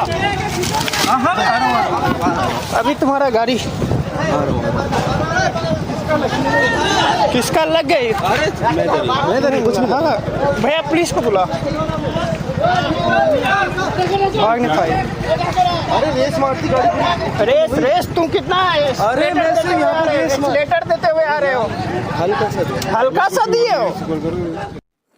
You know, it's shameful how this man tries to fool the people, Akhil, and he says that he was just gently pressing the accelerator, as if he does not know the man who is said to be dealing in cars. He's a dealer of cars, what we understood earlier, that he's into sales and purchase of cars, and he does not know that what gently pressing an accelerator of a sports car, of a luxury sports car means.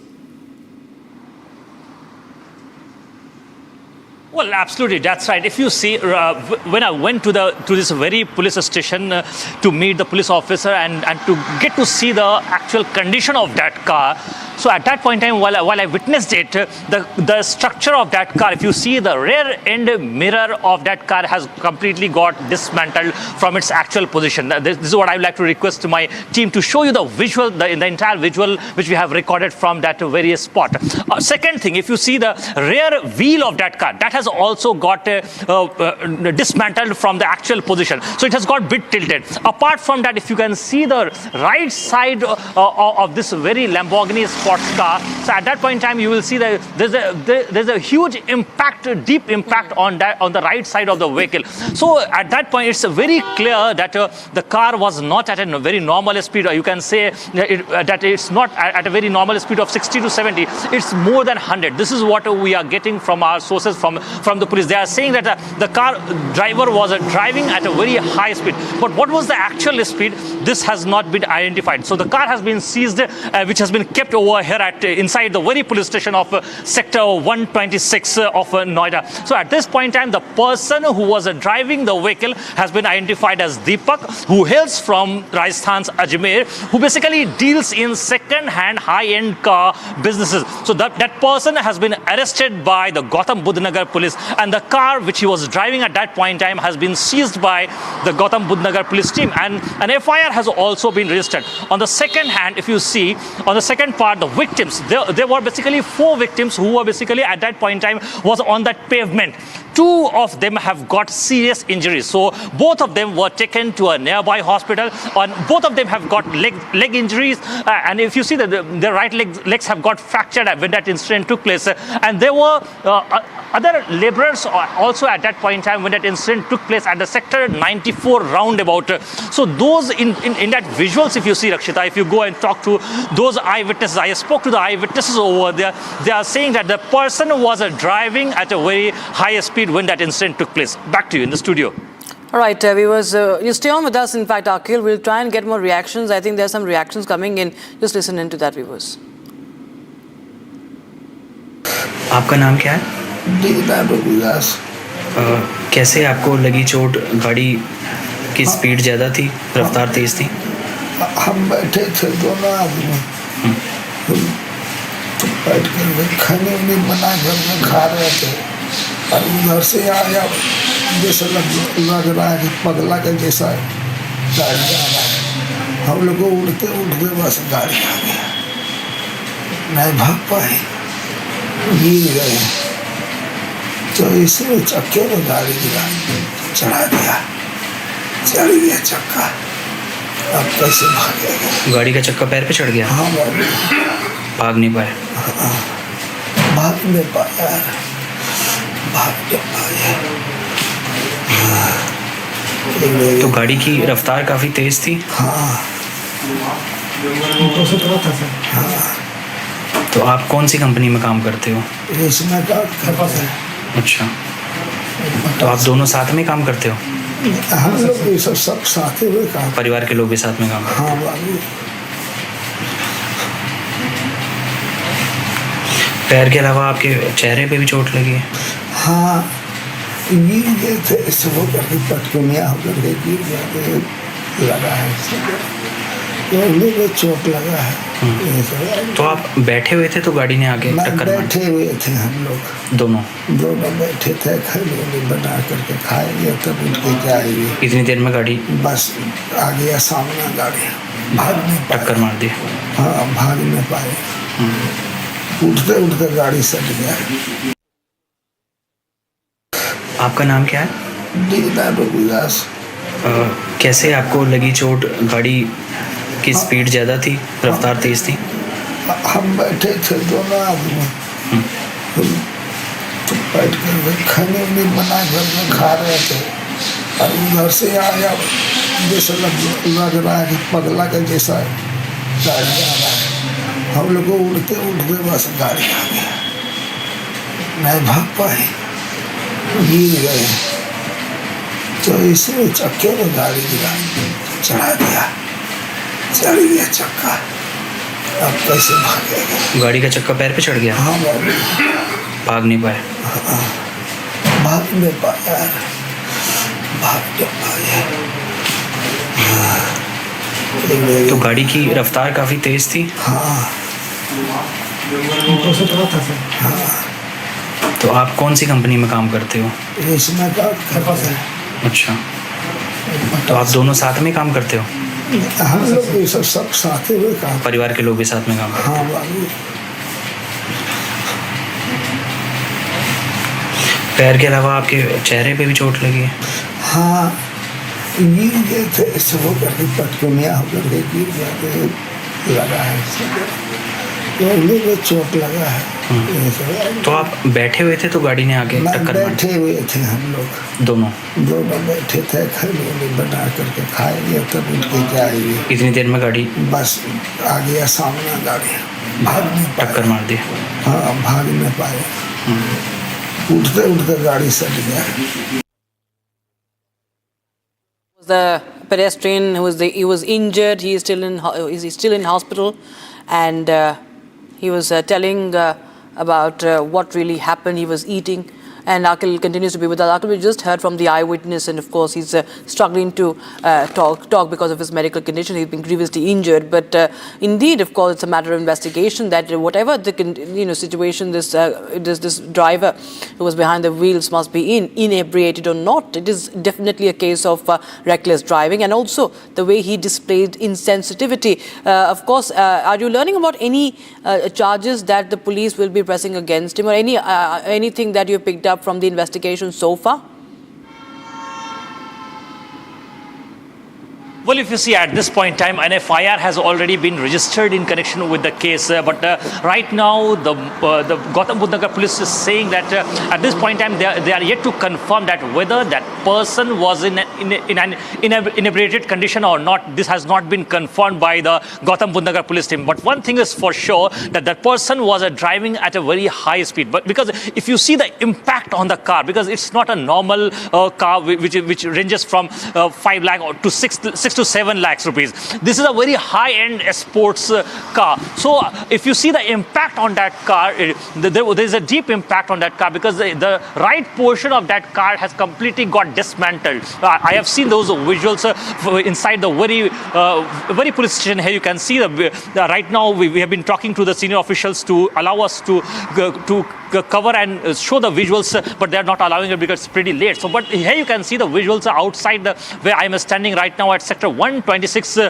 police station. This car has been seized by the Gautam Budh Nagar police, and the person who was driving has been identified as Deepak, and that person was driving at a very rash speed when that incident took place. He was coming from a wrong side, and at that point in time there were 4 to 5 laborers who were basically on that pavement, and you can see in those visuals that those laborers basically were working at that point in time in a plot basically, which is a construction plot, and at that point in time they were just standing outside the fencing part, and while they were standing over there, at that point in time they saw a car coming from a second side, which is from the cremation ground side. So if you see, if you just talk about the location, let me just describe that background of the visuals. So at that point in time when that incident took place, the person was coming from the cremation ground side from Sector 94 side towards Sector 126. So at that point in time he was driving at a rash speed, and he lost the control of his vehicle, and that vehicle basically got moved towards the side of the pavement, and at that point in time that incident took place, and you can see approximately the half portion of this vehicle basically jumped onto that pavement when that incident took place, in which 2 persons have got injured, and both of them are out of danger. But if you see, while I was speaking to a senior official, they have confirmed this to us, that both of them has basically got leg injuries, and they have got fractures. So there's been no casualty, but the fractures are there on both the persons who have got injured. Apart from that, if you see, there were other 3 to 4 laborers who were standing there. So somehow they tried to save themselves, and they are basically out of the danger zone. So at that point in time when that incident took place, the person who was driving the vehicle has been identified as Deepak, and right now he's in the police custody, and he has been kept over here at Sector 126 police station in Noida. Back to you. And also the car was not registered in his name. It is a certain Mridul Tiwari whose name this Lamborghini is registered. So any contact has been established with the person on whose name this car is registered? Well, absolutely. If you see, the person who was driving the vehicle was not the actual person. While I was speaking to a senior official, he has confirmed this to the Republic TV, that the person basically deals in second-hand cars, actually high-end cars. So basically he deals in only in the high prices cars. So while he was driving at that vehicle, he doesn't own that vehicle. The vehicle is basically owned by a person who has been identified as a Mridul Tiwari. That person also hails from Noida. He lives in a nearby region in Sector 125 itself. So that person who basically owns the car was not actually driving. Another person who basically deals in second-hand car businesses was driving that car at that point in time when that incident took place. And that person is right now at this very police station. And the interrogation has been going on that why he was driving at a very high speed when that incident took place at around 5:30 in the evening. All right, so just an update for our viewers that the police has completed the medical examination of Deepak, and what has been inferred is that according to the Noida police sources, viewers, the medical report has come out as normal. The report received his condition was normal. He was not inebriated. He did not consume alcohol at the time of the incident. That is what we know at least. We do not know when was the sample taken and where was it tested, but what we know is that yes, the report that has come in as per our sources in Noida police, that he had not consumed alcohol when he was driving. Now we are also getting a reaction from the other labourer, viewers, who was also grievously injured and is undergoing medical treatment right now. Listen in.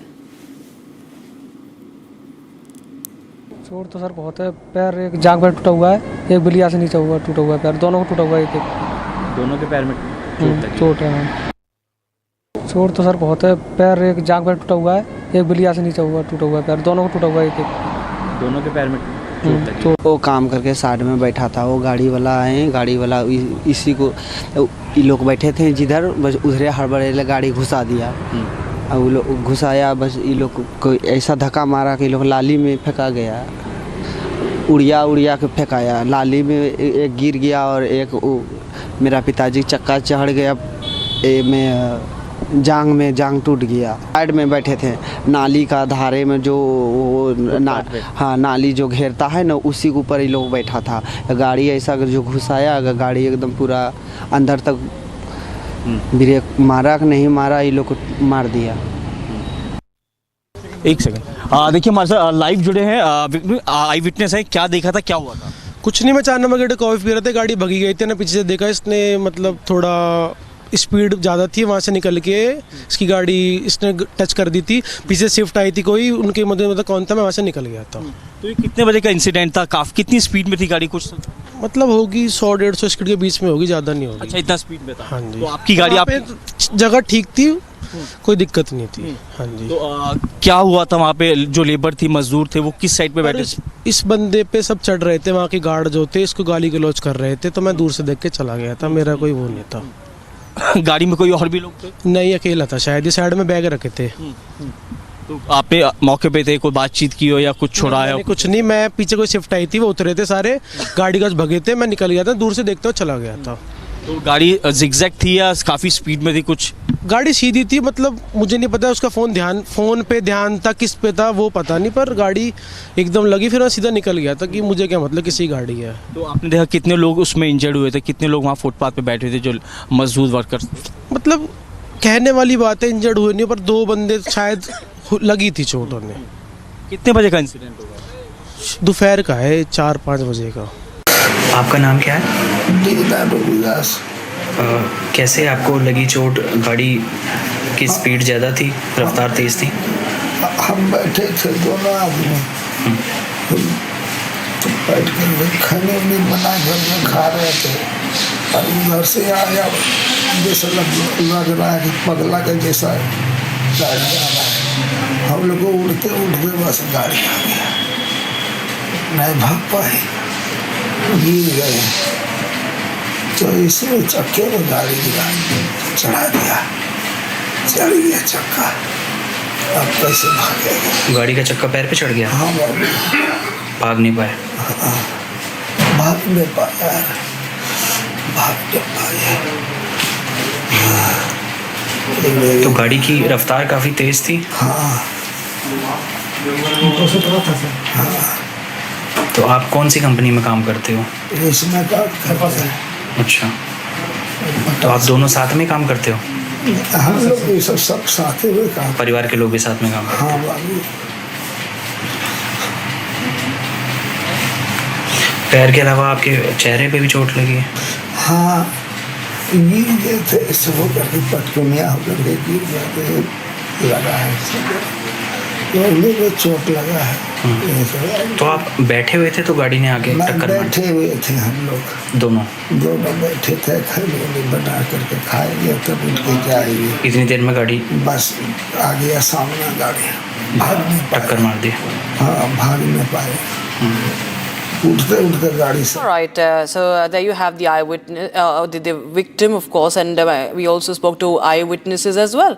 And Akil, of course, we understand that there was recklessness. There were people who have witnessed that there were, of course, it was a high-speed Lamborghini that, of course, hit these 2 individuals who are now, very grievously injured. But latest update we have is that the man, as per police sources, did not consume alcohol. So that has been ascertained. But nevertheless, the fact remains that he rammed his car, the Lamborghini, the luxury sports car, into 2 people. And he was, of course, recklessly driving. That is, of course, the matter. And the way he nonchalantly asks the person who is recording the video that has anyone died, and he, instead of going outside and checking immediately himself.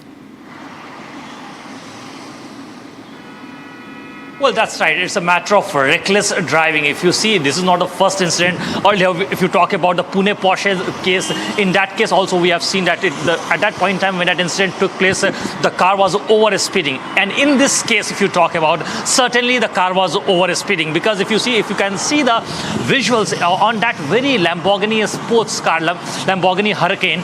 So if you can see the impact on that car, it's very deep. The right portion of that very car has got deformed, and if you can see the right side of the rear mirror, and here you can see in that visual that is also completely got dismantled from its actual structure. And apart from that, if you talk about the rear wheel of that Lamborghini vehicle, that has also got its axle has got basically deformed. So at this point in time, prima facie, if you just go by the visuals, it's very clear that the Lamborghini car was at a very high speed. But what was the actual speed of that car? This will come under the investigation. Few moments back, I spoke to the senior official in the Gautam Budh Nagar police team. They have confirmed this to us that the person who was driving the vehicle was not in an inebriated condition. He was not drunk. This is the prelim report which has suggested. Apart from that, in this very case, if you see, an FIR has already been registered, and the other persons who got injured were taken to a nearby hospital in sector 126 at that point in time when that incident took place. And both of them are doing fine, and both of them are out of danger at this point in time. Right. Thank you so much, Akil, for joining us, reporting live from the police station and getting us each and every detail. Republic TV, of course, continues to keep a close eye on these cases, viewers, because these cases are rampant, and, of course, the entitlement these bad drivers come with, of course, is something that should be exposed. We will be into a short break, viewers, but more news and updates on the other side. Stay tuned.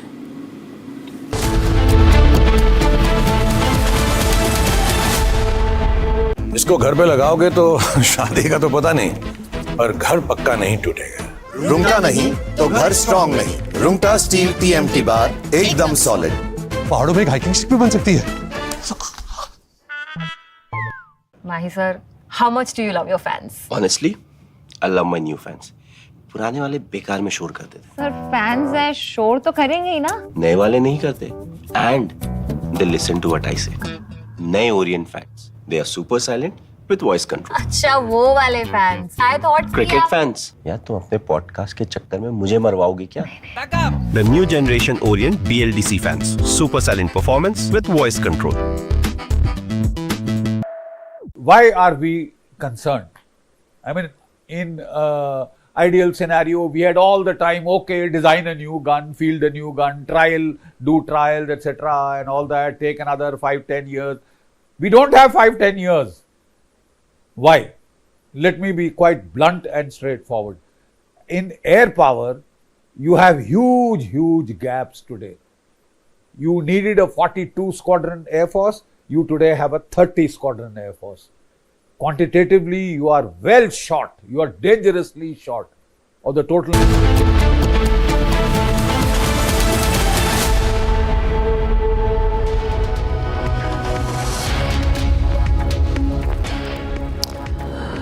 Hello and a very warm welcome, viewers. You're watching Republic TV with me, Rakshita Mishra. Let's get started with all the top stories of the day that we've been tracking for you.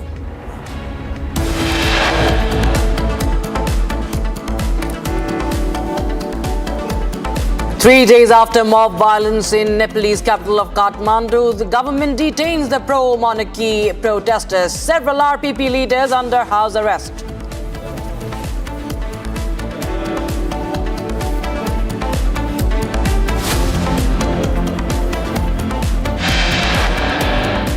At least 1,600 people died in Myanmar as the result of the deadly earthquake. Operation Brahma of the Indian Army in full swing as India becomes the first and the top responder.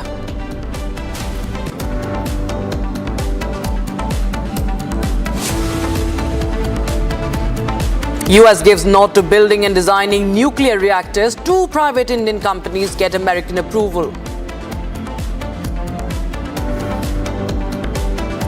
Myanmar में इतना बड़ा भूकंप आया है, Bharat operation Brahma के तहत वहां के लोगों की मदद के लिए सबसे पहले पहुंच गया। Minister Modi pays tribute to RSS founding father in Nagpur, says Operation Brahma, like that of the service and the work offered by the Swayam Sevaks of the RSS.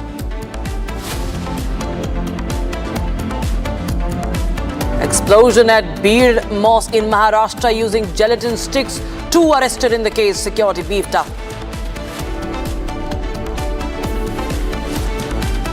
shocking accident caught on camera in Noida. A Lamborghini rams into two pedestrians. Arrogant driver arrested by the police.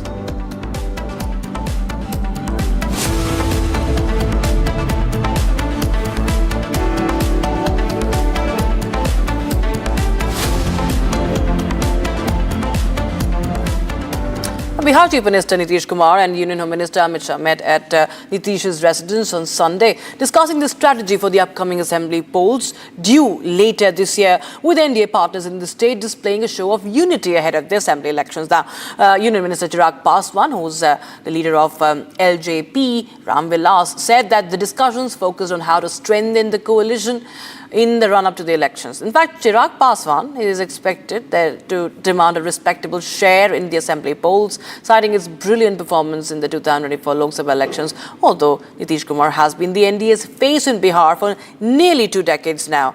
But speculations are rife that the BJP might have second thoughts this time in view of JDU Supremo's rumoured ill health. Now, Nitish Kumar, whose past track record of abrupt exits from the NDA keeps the BJP on tenterhooks, has been maintaining that he was back for the good and that he will not exit the NDA again. Listen in. अब हमसे गलती हुआ हमारे पटिया में कि 2 बार उन्हीं लोगों को ली 1.5 महीना, तो हम लोगों ने तय कर लिया कि ये गलत है, ये कभी नहीं होगा।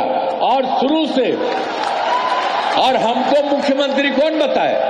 श्रद्धेय अटल बिहारी वाजपेयी जी ने मुझको बनाया था, तो हम कैसे भूल सकते हैं? और एक एक तरह से उन्होंने काम किया, जो कभी बीच में गड़बड़ उन लोग किया, कभी कुछ नहीं। तो हम ही लोगों के पटिया में कुछ लोग इधर उधर कर दिया था। So, Home Minister Amit Shah has sounded the poll bugle today in Bihar, kickstarting the election campaign for NDA from Gopalganj, coming down heavily on the RJD chief Lalu Prasad Yadav. Home Minister said that the period from 1990 to 2005 would always be known for Jungle Raj. Listen in. चुनावी वर्ष है, स्वाभाविक है। कैसे चुनाव की रणनीति हो, किस तरीके से विपक्ष को की कमियों को, उनके भीतर मची चुनौतियों को कैसे जनता के बीच हम लोग लेकर जाएं, कैसे अपने गठबंधन की और मजबूती को जनता के समक्ष रखा जाए, केंद्र सरकार राज्य सरकार के विकास के कार्यों को किस तरीके से जनता के सामने रखें, इन तमाम बातों को लेकर चर्चा हुई। जितने सहज माहौल में आज की तारीख में एनडीए के तमाम घटक दल लगातार निरंतरता में बैठ रहे हैं, दिल्ली में भी बैठक हुई, यहाँ पे भी बैठक हुई, ये अपने में बताने के लिए काफ़ी है कि आज की तारीख में एनडीए गठबंधन का हर एक घटक दल हैंड एंड ग्लव्स की तरह आगे बढ़ने का कार्य कर रहा है। जो मजबूती आज की तारीख में एनडीए के घटक दलों की एकता की है, मुझे लगता है ये अपने में एक बहुत बड़ी चुनौती विपक्ष के लिए है। आने वाले साल के अंदर ही 2025 में ही बिहार में चुनाव होने जा रहा है। बिहार को एक बार तय करना है, बिहार को एक बार तय करना है कि हमें लालू रबड़ी के जंगल राज की ओर जाना है या मोदी जी और नीतीश कुमार के विकास के रास्ते पर जाना है। भाइयों बहनों, जब से भारतीय जनता पार्टी और एनडीए की सरकार बिहार के अंदर हुई, यहां विकास की शुरुआत हुई है। और भाइयों बहनों, जब भी मोदी जी भारतीय जनता पार्टी के लिए वोट मांगने आए, बिहार की जनता ने मोदी जी की झोली कमल के फूल से भरने का काम किया है, कमल के फूल से भरने का काम। और मोदी जी ने भी पीछे मुड़कर नहीं देखा। ये 10 साल के अंदर कई सारे विकास के काम जो 65 साल तक कांग्रेस पार्टी नहीं कर पाई, वो मोदी जी ने इस 10 साल के अंदर करने का काम किया है। मैं 24-25 के बजट की ही बात करूं, 26,000 करोड़ की रोड की परियोजनाएं, पटना पूर्णिया एक्सप्रेसवे, बक्सर भागलपुर एक्सप्रेसवे, बोध गया, राजगीर, वैशाली, दरभंगा एक्सप्रेसवे, बक्सर में गंगा नदी पर पुल, 21,000 करोड़ से पीरपेटी में 2400 मेगावाट का नया संयंत्र और 11,500 करोड़ से कोसी, मैची, लिंग बाढ़ नियंत्रण सिंचाई की परियोजना। आज मैं यूपीए के नेता और विशेष कर लालू यादव जी को पूछना चाहता हूं, लालू जी, बिहार और देश के गरीबों के लिए कुछ किया हो तो जरा खाका लेकर बिहार की जनता के सामने आइए। इन लोगों ने गरीबों के लिए कुछ नहीं किया। मोदी जी ने 10 साल के अंदर राशन, घर, बिजली, गैस, जल, शौचालय, दवाइयां और 5 किलो मुफ्त अनाज देने का काम हमारे नरेंद्र मोदी जी ने। Meanwhile, the leader of opposition and former Deputy Chief Minister Bihar, Tejasvi Yadav, hit back at Amit Shah. Listen in. जब चुनाव आता है तो बड़ी बड़ी घोषणाएं जो है लोग करते हैं, लेकिन चुनाव के बाद जो है जुमला हो जाता है। अब जितना पैसा अगर कह रहे कितना दिया मोदी जी ने, तो बताओ ना कहाँ कहाँ दिया, कौन से सेक्टर में दिया, कितना कितना दिया, उसका थोड़ा विवरणी जो है लोगों को बताना चाहिए डिटेल में। तो जब चुनाव आता है तो केवल घोषणा करते हैं, लेकिन 20 साल में इन्होंने क्या काम किया उसकी गिनती इन्होंने नहीं बताई। All right, viewers, now news coming in from Pakistan, where chaos has erupted over the arrest of Baloch human rights activist Maharang Baloch and 16 others as part of a sweeping crackdown on Baloch resistance in the country. Alleging a brutal assault on the face of the Baloch resistance and her followers, the protesters vented their outrage over the government's actions. Here's more. Protesters across Pakistan are up in arms over the arrest of Baloch human rights activist Maharang Baloch along with 16 others. The protesters have called for the immediate release of Maharang Baloch, the face of the Baloch resistance against alleged illegal Pakistani occupation. Maharang, who heads the Baloch Yakcheti committee, was arrested along with 16 others while leading a protest against alleged enforced disappearances of fellow Baloch nationalists.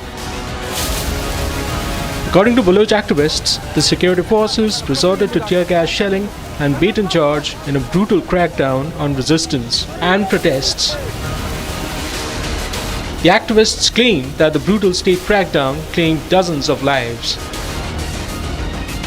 Baloch protesters observed a black day against alleged state repression and brutal security crackdown. Protests over the arrest of Maharang Baloch were held across Sindh and Balochistan, including Quetta, Karachi and Gwadar. Earlier on Saturday, the Baloch insurgents claimed a suicide attack on a top security officer who they claimed to be a puppet of the Pakistan intelligence. As the Baloch erupt against alleged state repression and security crackdowns, is the world watching. As Myanmar struggled to rise from the ravages of the 7.7 magnitude earthquake, India has rushed in more aid, rescue personnel and paramedics to the country, reinforcing its status as the global first responder and a friend in need. A day after an Indian cargo flight touched down in Yangon with 15 tons of relief and emergency supplies, more help from Delhi arrived in Myanmar. Meanwhile, the quake toll in Myanmar has crossed the 1,600 mark, with more casualties feared. Here's more. 5 Indian cargo flights with emergency relief and medical supplies arrived in Myanmar as the country struggled to pick up the pieces from the devastating earthquake. Scaling up its efforts under Operation Brahma, India mobilized tons of relief to the quake-ravaged Myanmar, reinforcing its standing as the global first responder. Apart from food and medical supplies, Delhi also rushed disaster relief personnel and paramedics, while also setting up a 60-bed treatment center in the quake-hit nation. According to official sources, 2 Indian naval vessels with more relief and rescue personnel are already en route to Myanmar, and 2 more are to follow as part of Operation Brahma. We've got 4 ships that have been prepared for this HADR operation. The first of the ships sailed this morning at 2 o'clock, at 2 a.m., carrying about 10 tons of relief material. The second ship is sailed at about 1400, that's 2 p.m. this afternoon. Those are iron ships Savitri and Satpura. These ships will reach off Yangon on the morning of the 31st. They'll be able to enter only with the tide, given the conditions in Yangon port. And once they enter, we've got 2 ships under the Andaman and Nicobar Command that are also loaded with HADR material. A total of about 50 tons of relief material is being transported to Yangon. The Indian flights include 2 C-17 aircraft ferrying a 118-member Indian Army Field Hospital unit to aid the ongoing rescue and relief operations. The first aircraft carrying 15 tons of relief material took off at around 3 a.m. this morning from Hindon Air Force Base. It reached Yangon at around 8 a.m. India time. Our ambassador was there to receive the relief material, and thereafter he handed it over to the Chief Minister of Yangon, and from there these 15 tons of relief material have been sent out to those parts of country which need help. Meanwhile, the death toll from the devastating Myanmar earthquake soared past 1,600, with more casualties feared as lifeless bodies continue to be pulled out of the rubble. The quake was epicentered close to Myanmar's Mandalay and was followed within minutes by a similarly strong tremor in Bangkok. Buildings collapsed like deck of cards and public infrastructure were reduced to ruins, with thousands feared buried in the rubble. As Myanmar grapples with the grim aftermath of the devastating quake, India stands firm and resolute as its friend in need. All right, in a blistering attack on Bengal Chief Minister Mamata Banerjee, the BJP has branded her a traitor for running down India on foreign soil and professing her love for the British rule. Now, days after Mamata stoked a major controversy in the UK with an eulogy of the 190-year British colonial rule in India, Bengal opposition leader Shubhendu Adhikari has said that he has written to the External Affairs Minister seeking action against her. Take a look at this report. The BJP came out all guns blazing at Mamata Banerjee for running down India on British soil and singing paeans to the erstwhile British Raj. Addressing an event on a visit to the UK, Bengal Chief Minister thanked Britain for ruling India for 190 years. Not stopping at that, Mamata invoked the pre-independence era when Calcutta was the capital of then British Raj. She even thanked the UK for raising heritage buildings in Kolkata, saying that the city shares a historical relationship with Britain. I love UK because we have an emotional relation, historical relation, heritage from the heritage point of ours and from yours also. 190 years you ruled in India. And when you ruled before independence, Calcutta was the capital of India. So you build up so many buildings, the heritage buildings and so many things. Every day we used to remember that. Later, at a town hall event, Mamata cast aspersions on India's growth story.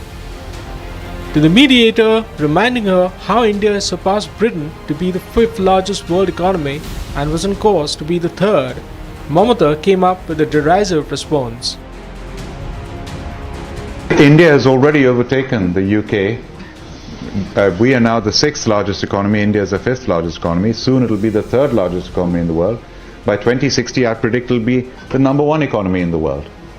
And India as a country. So I will defer that. Tearing into the Bengal Chief Minister over a eulogy of the British rule and insult to India's freedom struggle, the BJP called her a traitor. Bengal opposition leader Shubhendu Adhikari said he has written to External Affairs Minister S. Jaishankar seeking action against Mamata for her remarks in the UK. मैं कल खत लिखा जयशंकर जी को, सब footage लाकर high commissioner से report मंगा के कड़ी से कड़ी कार्रवाई करना चाहिए। नेशन फास्ट, भारत माता के साथ जो अन्याय करेगा वो देश की गद्दार है। देश की गद्दार के खिलाफ कार्रवाई होना चाहिए। As anger grows over Mamata's anti-India stance in the UK and the BJP ups the ante, it remains to be seen if the Bengal Chief Minister is censured by the centre over her remarks. On a visit to Nagpur today, the Prime Minister came calling at the RSS headquarters, paying a floral tribute to Sangh founder Keshav Baliram Hedgewar. Addressing a public event, Prime Minister Modi was flanked by RSS Sarsangchalak Mohan Bhagwat and the Union Minister Nitin Gadkari. He drew an analogy between the Sangh Selfless Service and India leading the ongoing rescue and relief efforts in quake-ravaged Myanmar. This is his first visit to the RSS headquarters in Nagpur as a Prime Minister. He becomes the second Indian Prime Minister to visit the headquarters. What's this report? Prime Minister Narendra Modi visited the headquarters of the Rashtriya Swayamsevak Sangh in Nagpur today.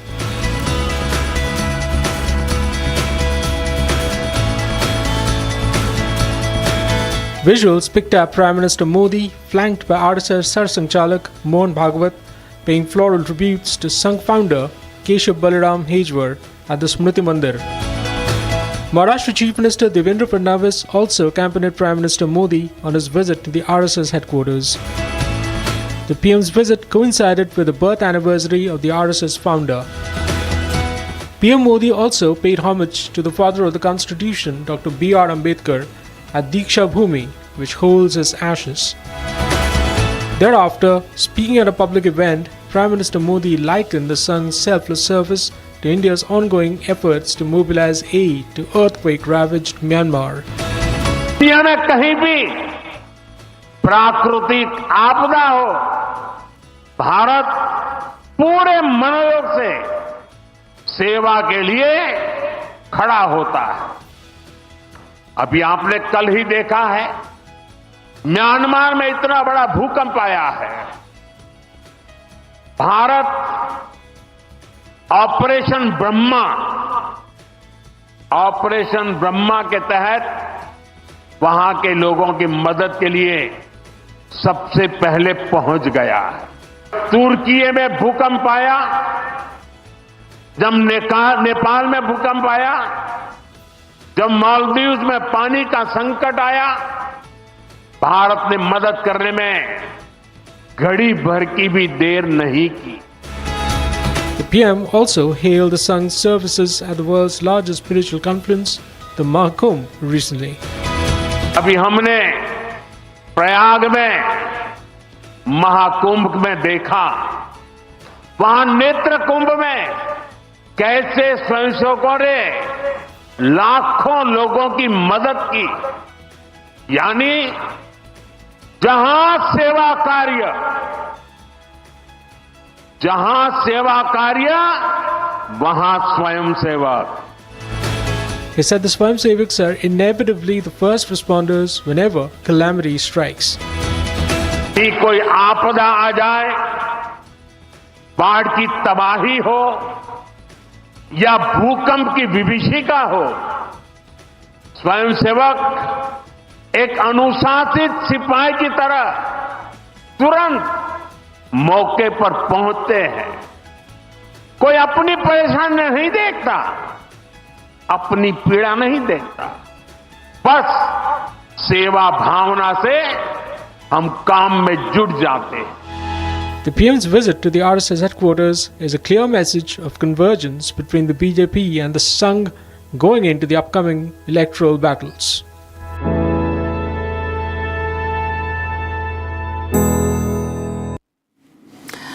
Addressing the cadres, the RSS cadres in Nagpur, Prime Minister called the RSS, the Rashtriya Swayamsevak Sangh, the modern Akshaya Vrat Viksh, that is the banyan tree, a symbol of India's immortal culture. Listen in.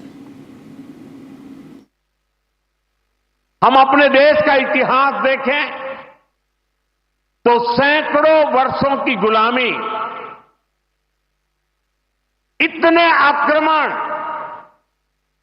Bharat की सामाजिक संरचना को मिटाने की इतनी क्रूर कोशिश है, लेकिन भारत की चेतना कभी समाप्त नहीं हुई।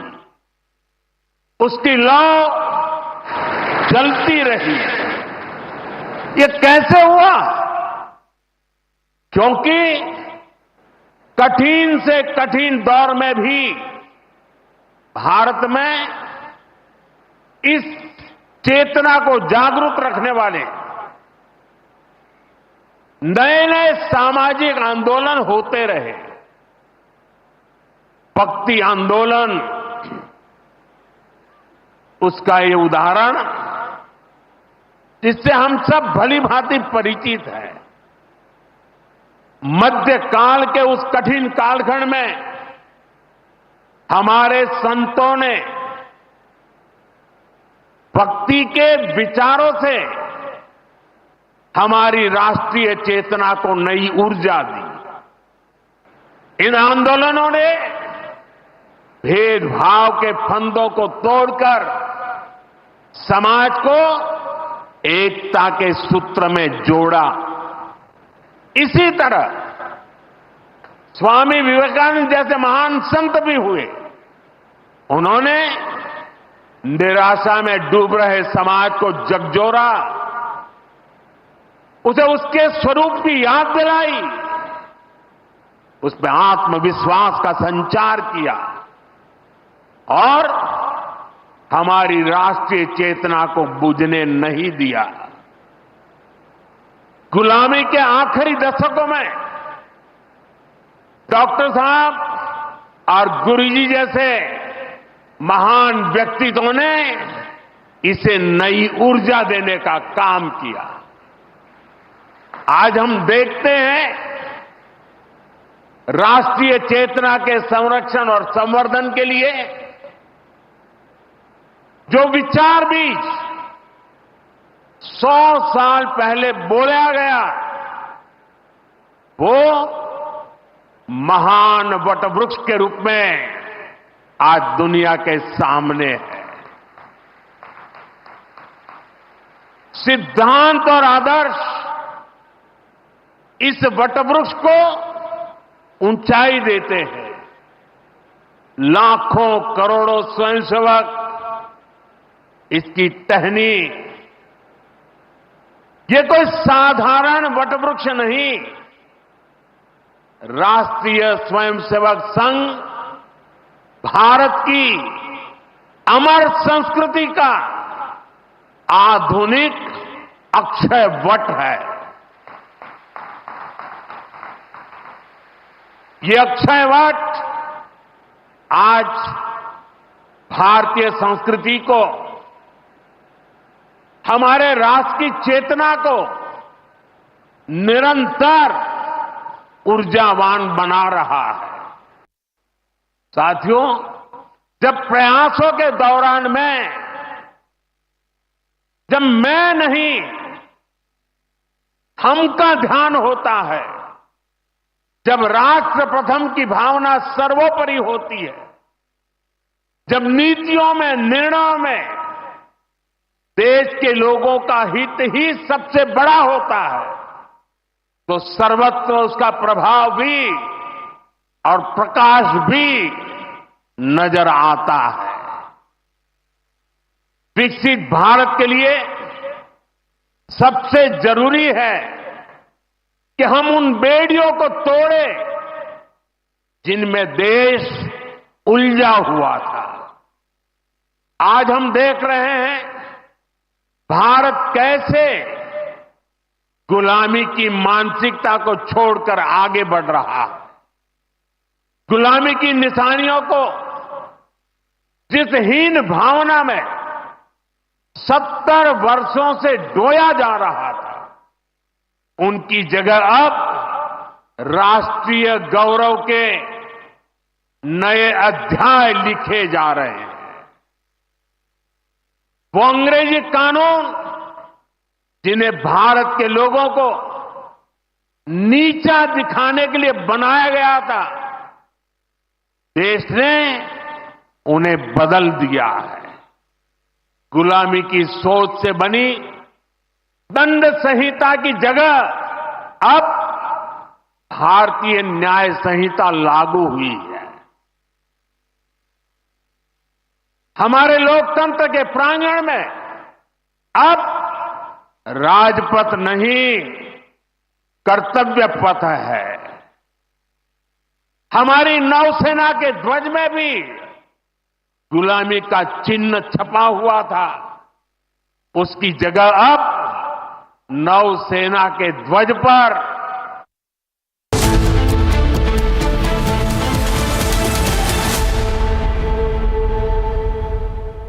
gun has proven to be a master gun. You know, it outclasses the American howitzer of 155 millimeter caliber, its equivalent gun in the United States Army.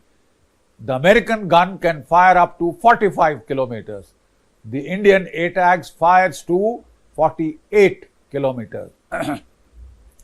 The American gun can fire 3 rounds a minute. This gun can fire 5 rounds a minute. In the high altitudes, its ranges can go up to 60 kilometers because of the thin air. It has an all electrical gun system. That means it doesn't rely on hydraulics with their fluids, which in the high altitude, as we all know, they can freeze and they need, they're not as reliable as an all electrical gun system. It is a great success story. But here comes the amazing fact. This gun was approved finally in 2011. By 2016, the first prototype was manufactured. The amazing fact is, it has taken us almost a decade to finally get this first class,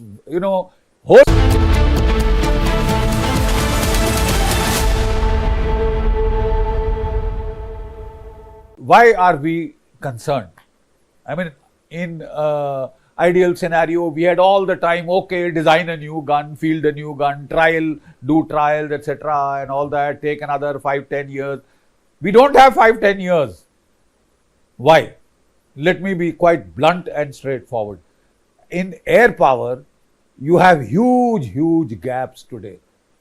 You needed a 42 squadron air force, you today have a 30 squadron air force. Quantitatively, you are well short, you are dangerously short of the total number of air fighting platforms required. Then comes the qualitative aspect. We don't have a single 5th generation fighter. Not one single 5th generation fighter we have. And the AMCA is well behind schedule, and it will take another 10 years. China has 300 5th generation fighters today. By the next decade, it will have 1,000. And it is giving the F-35 to Pakistan. That means Pakistani pilots are already in China.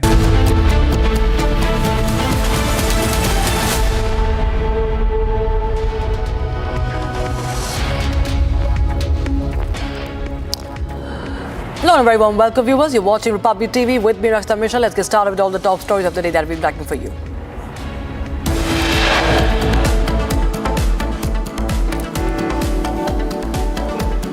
Three days after mob violence in Nepalese capital of Kathmandu, the government detains the pro-monarchy protesters. Several RPP leaders under house arrest.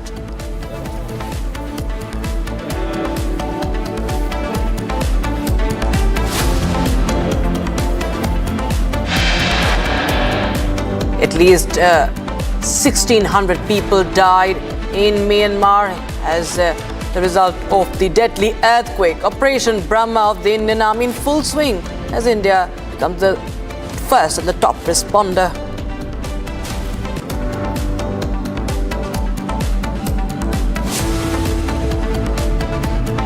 US gives nod to building and designing nuclear reactors. 2 private Indian companies get American approval. Myanmar में इतना बड़ा भूकंप आया है, Bharat operation Brahma के तहत वहां के लोगों की मदद के लिए सबसे पहले पहुंच गया। Minister Modi pays tribute to RSS founding father in Nagpur, says Operation Brahma, like that of the service and the work offered by the Swayam Sevaks of the RSS.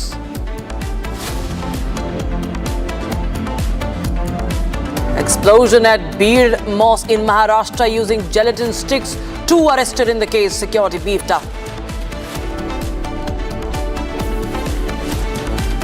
A shocking accident caught on camera in Noida. A Lamborghini rams into 2 pedestrians. Arrogant driver arrested by the police.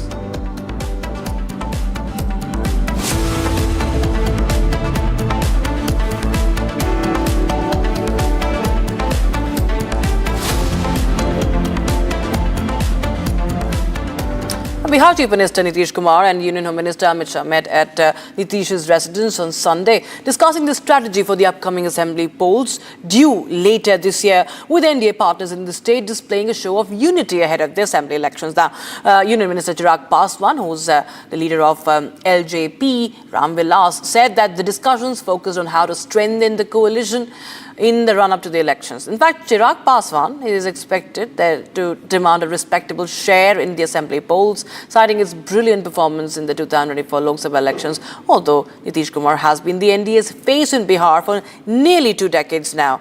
But speculations are rife that the BJP might have second thoughts this time in view of JDU Supremo's rumoured ill health. Now, Nitish Kumar, whose past track record of abrupt exits from the NDA keeps the BJP on tenterhooks, has been maintaining that he was back for the good and that he will not exit the NDA again. Listen in. अब हमसे गलती हुआ हमारे पटिया में कि 2 बार उन्हीं लोगों को ले ली 1.5 महीना, तो हम लोगों ने तय कर लिया है कि ये गलत है, ये कभी नहीं होगा। और शुरू से, और हमको मुख्यमंत्री कौन बताए?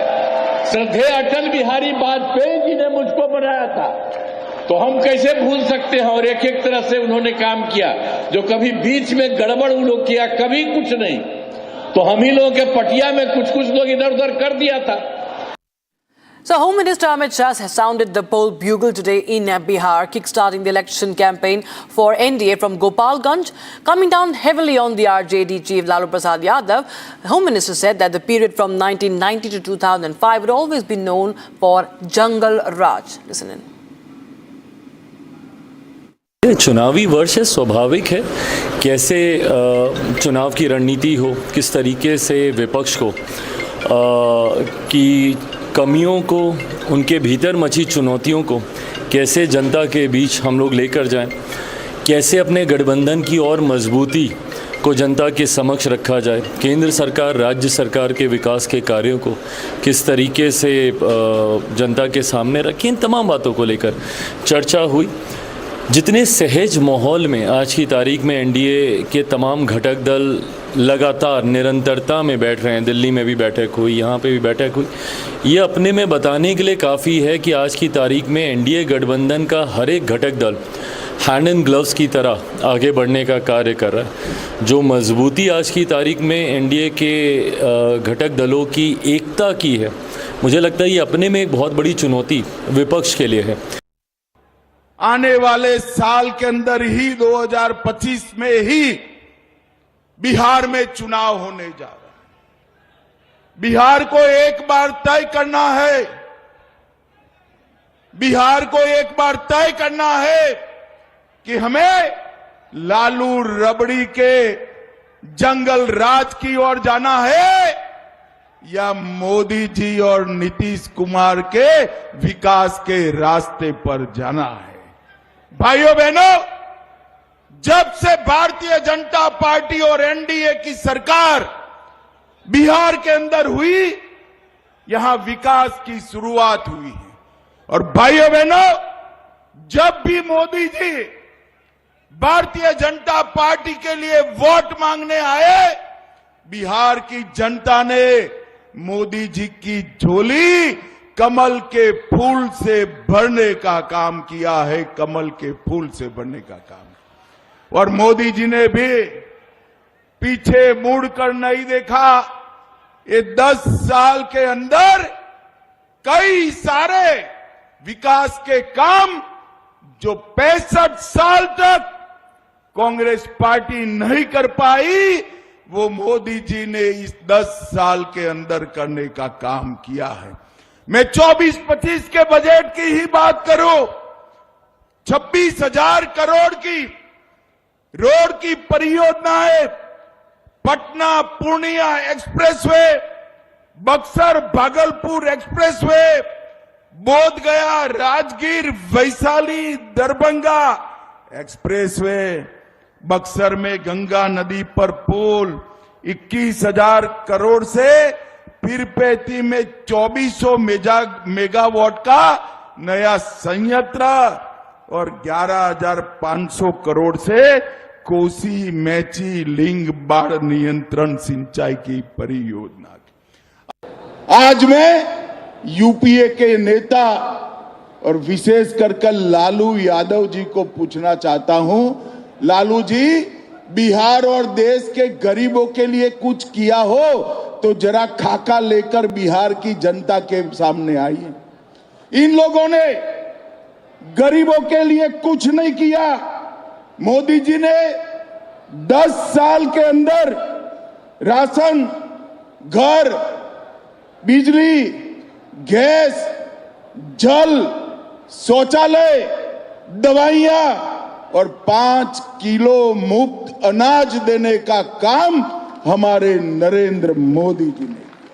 Meanwhile, the leader of opposition and former Deputy Chief Minister of Bihar, Tejasvi Yadav, hit back at Amit Shah. Listen in. जब चुनाव आता है तो बड़ी बड़ी घोषणाएं जो है लोग करते हैं, लेकिन चुनाव के बाद जो है जुमला हो जाता है। अब जितना पैसा अगर कह रहे कितना दिया मोदी जी ने, तो बताओ ना कहाँ दिया, कौन से सेक्टर में दिया, कितना दिया, उसका थोड़ा विवरणी जो है लोगों को बताना चाहिए डिटेल में। तो जब चुनाव आता है तो केवल घोषणा करते हैं, लेकिन 20 साल में इन्होंने क्या काम किया उसकी गिनती इन्होंने नहीं बताई। All right, viewers, now news coming in from Pakistan, where chaos has erupted over the arrest of Baloch human rights activist Maharang Baloch and 16 others as part of a sweeping crackdown on Baloch resistance in the country. Alleging a brutal assault on the face of the Baloch resistance and her followers, the protesters vented their outrage over the government's actions. Here's more. Protesters across Pakistan are up in arms over the arrest of Baloch human rights activist Maharang Baloch along with 16 others. The protesters have called for the immediate release of Maharang Baloch, the face of the Baloch resistance against alleged illegal Pakistani occupation. Maharang, who heads the Baloch Yakcheti Committee, was arrested along with 16 others while leading a protest against alleged enforced disappearances of fellow Baloch nationalists. According to Baloch activists, the security forces resorted to tear gas shelling and bait and charge in a brutal crackdown on resistance and protests. The activists claim that the brutal state crackdown claimed dozens of lives.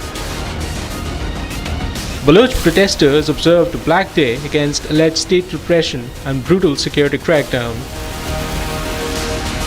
Protests over the arrest of Maharang Baloch were held across Sindh and Balochistan, including Quetta, Karachi and Gwadar. Earlier, on Saturday, the Baloch insurgents claimed a suicide attack on a top security officer who they claimed to be a puppet of the Pakistani intelligence. As the Baloch erupt against alleged state repression and security crackdowns, is the world watching. As Myanmar struggled to rise from the ravages of the 7.7 magnitude earthquake, India has rushed in more aid, rescue personnel and paramedics to the country, reinforcing its status as the global first responder and a friend in need. A day after an Indian cargo flight touched down in Yangon with 15 tons of relief and emergency supplies, more help from Delhi arrived in Myanmar. Meanwhile, the quake toll in Myanmar has crossed the 1,600 mark, with more casualties feared. Here's more. 5 Indian cargo flights with emergency relief and medical supplies arrived in Myanmar as the country struggled to pick up the pieces from the devastating earthquake. Scaling up its efforts under Operation Brahma, India mobilized tons of relief to the quake-ravaged Myanmar, reinforcing its standing as the global first responder. Apart from food and medical supplies, Delhi also rushed disaster relief personnel and paramedics, while also setting up a 60-bed treatment center in the quake-hit nation. According to official sources, 2 Indian naval vessels with more relief and rescue personnel are already en route to Myanmar, and 2 more are to follow as part of Operation Brahma. We've got 4 ships that have been prepared for this HADR operation. The first of the ships sailed this morning at 2 o'clock, at 2 a.m., carrying about 10 tons of relief material. The second ship is sailed at about 1400, that's 2 p.m. this afternoon. Those are iron ships Savitri and Satpura. These ships will reach off Yangon on the morning of the 31st. They'll be able to enter only with the tide, given the conditions in Yangon port. And once they enter, we've got 2 ships under the Andaman and Nicobar Command that are also loaded with HADR material. A total of about 50 tons of relief material is being transported to Yangon. The Indian flights include 2 C-17 aircraft ferrying a 118-member Indian Army Field Hospital unit to aid the ongoing rescue and relief operations. The first aircraft carrying 15 tons of relief material took off at around 3 a.m. this morning from Hindon Air Force Base. It reached Yangon at around 8 a.m. India time. Our ambassador was there to receive the relief material, and thereafter he handed it over to the Chief Minister of Yangon, and from there these 15 tons of relief material have been sent out to those parts of country which need help. Meanwhile, the death toll from the devastating Myanmar earthquake soared past 1,600, with more casualties feared as lifeless bodies continue to be pulled out of the rubble. The quake was epicentered close to Myanmar's Mandalay and was followed within minutes by a similarly strong tremor in Bangkok. Buildings collapsed like deck of cards and public infrastructure were reduced to ruins, with thousands feared buried in the rubble.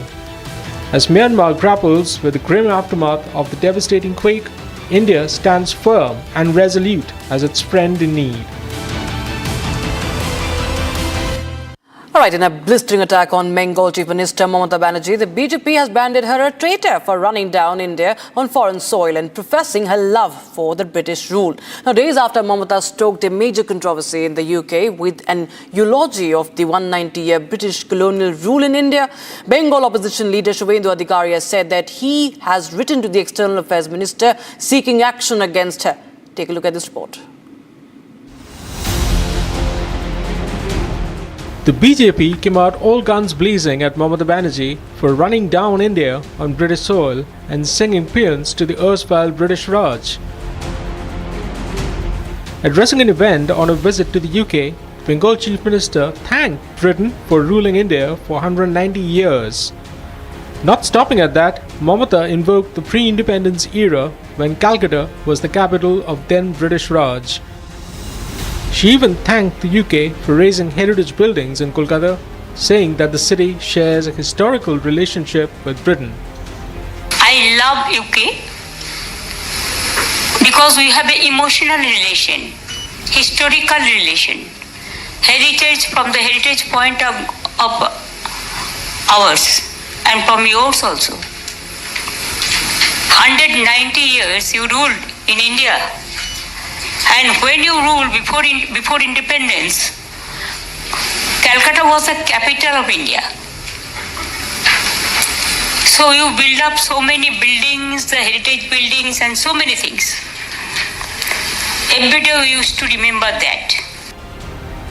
Later, at a town hall event, Mamata cast aspersions on India's growth story. To the mediator, reminding her how India surpassed Britain to be the 5th largest world economy and was on course to be the 3rd, Mamata came up with a derisive response. India has already overtaken the UK. We are now the 6th largest economy. India is the 5th largest economy. Soon it will be the 3rd largest economy in the world. By 2060, I predict it will be the number 1 economy in the world. And India as a country. So I will defer that. Tearing into the Bengal Chief Minister over a eulogy of the British rule and insult to India's freedom struggle, the BJP called her a traitor. Bengal opposition leader Shubhendu Adhikari said he has written to External Affairs Minister S. Jaishankar seeking action against Mamata for her remarks in the UK. मैं कल खत लिखा जयशंकर जी को, सब footage लाकर high commissioner से report मंगा के कड़ी से कड़ी कार्रवाई करना चाहिए. Nation fast. भारत माता के साथ जो अन्याय करेगा वो देश की गद्दार है. देश की गद्दार के खिलाफ कार्रवाई होना चाहिए. As anger grows over Mamata's anti-India stance in the UK and the BJP ups the ante, it remains to be seen if the Bengal Chief Minister is censured by the centre over her remarks. On a visit to Nagpur today, the Prime Minister came calling at the RSS headquarters, paying a floral tribute to Sangh founder Keshav Baliram Hedgewar. Addressing a public event, Prime Minister Modi was flanked by RSS Sarsang Chalak Mohan Bhagwat and the Union Minister Nitin Gadkari. He drew an analogy between the Sangh Self-Help Service and India leading the ongoing rescue and relief efforts in quake-ravaged Myanmar. This is his first visit to the RSS headquarters in Nagpur. As a Prime Minister, he becomes the second Indian Prime Minister to visit the headquarters. Watch this report. Prime Minister Narendra Modi visited the headquarters of the Rashtriya Swayamsevak Sangh in Nagpur today.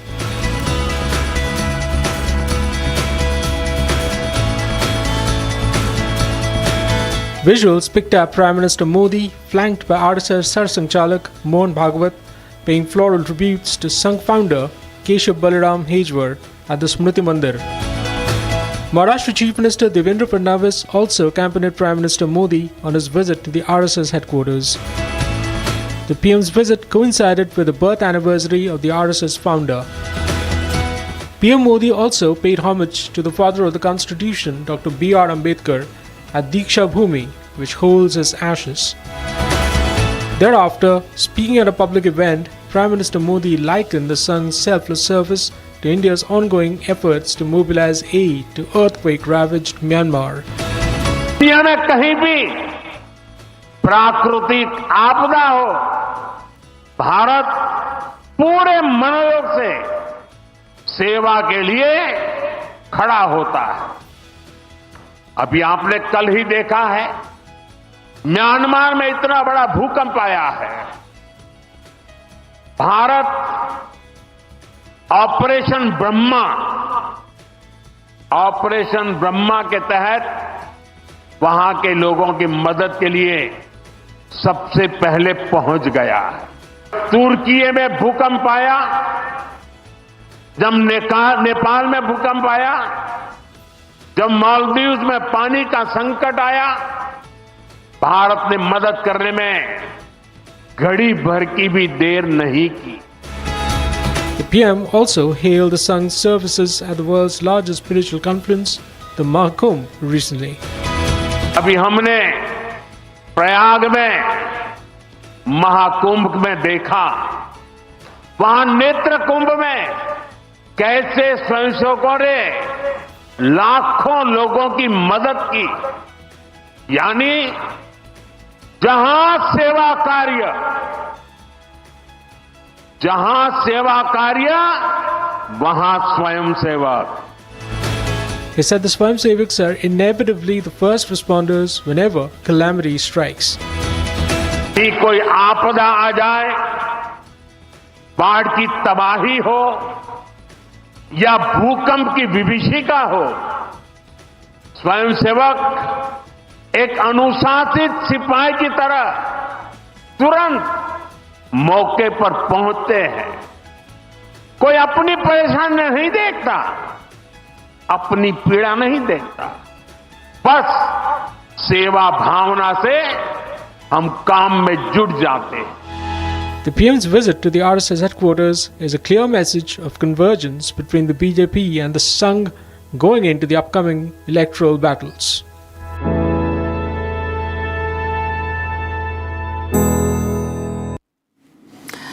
Addressing the cadres, the RSS cadres in Nagpur, Prime Minister called the RSS, the Rashtra Swayamsevak Sangh, the modern Akshaya Vrat Viksh, that is the banyan tree, a symbol of India's immortal culture. Listen in. हम अपने देश का इतिहास देखें तो सैकड़ों वर्षों की गुलामी, इतने आक्रमण, भारत की सामाजिक संरचना को मिटाने की इतनी क्रूर कोशिशें, लेकिन भारत की चेतना कभी समाप्त नहीं हुई। उसकी लौ जलती रही। ये कैसे हुआ? क्योंकि कठिन से कठिन दौर में भी भारत में इस चेतना को जागरूक रखने वाले नए नए सामाजिक आंदोलन होते रहे।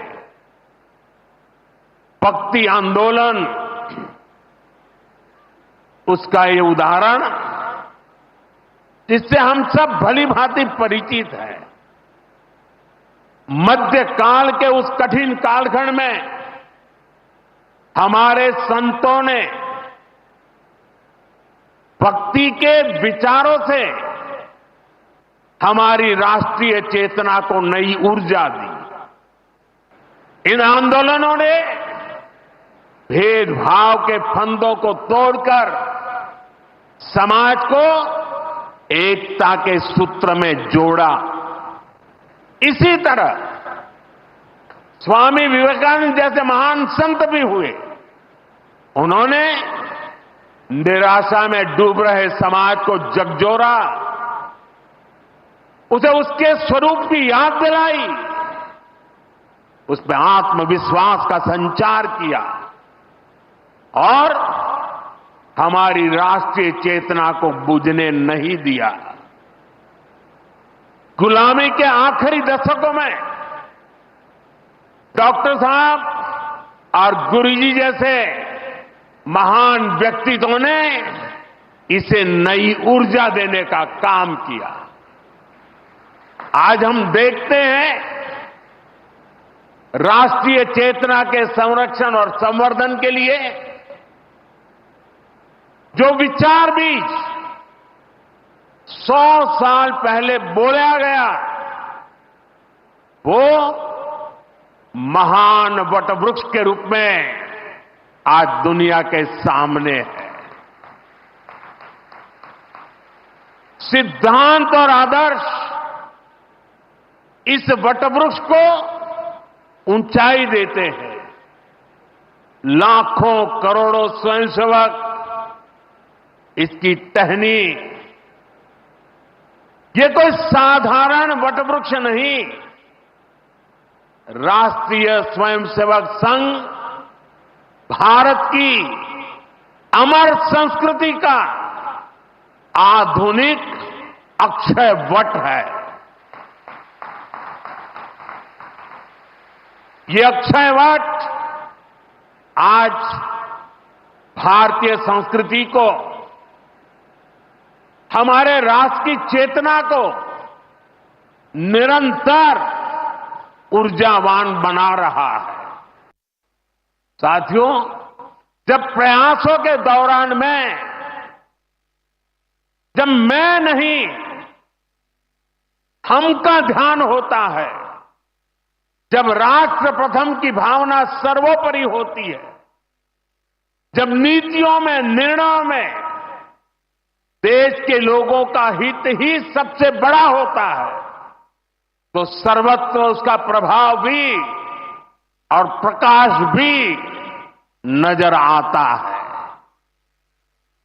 विकसित भारत के लिए सबसे जरूरी है कि हम उन बेड़ियों को तोड़ें जिनमें देश उलझा हुआ था। आज हम देख रहे हैं भारत कैसे गुलामी की मानसिकता को छोड़कर आगे बढ़ रहा है। गुलामी की निशानियों को जिस हीन भावना में 70 वर्षों से डोया जा रहा था, उनकी जगह अब राष्ट्रीय गौरव के नए अध्याय लिखे जा रहे हैं। वो अंग्रेजी कानून जिन्हें भारत के लोगों को नीचा दिखाने के लिए बनाया गया था, देश ने उन्हें बदल दिया है। गुलामी की सोच से बनी दंड संहिता की जगह अब भारतीय न्याय संहिता लागू हुई है। हमारे लोकतंत्र के प्रांगण में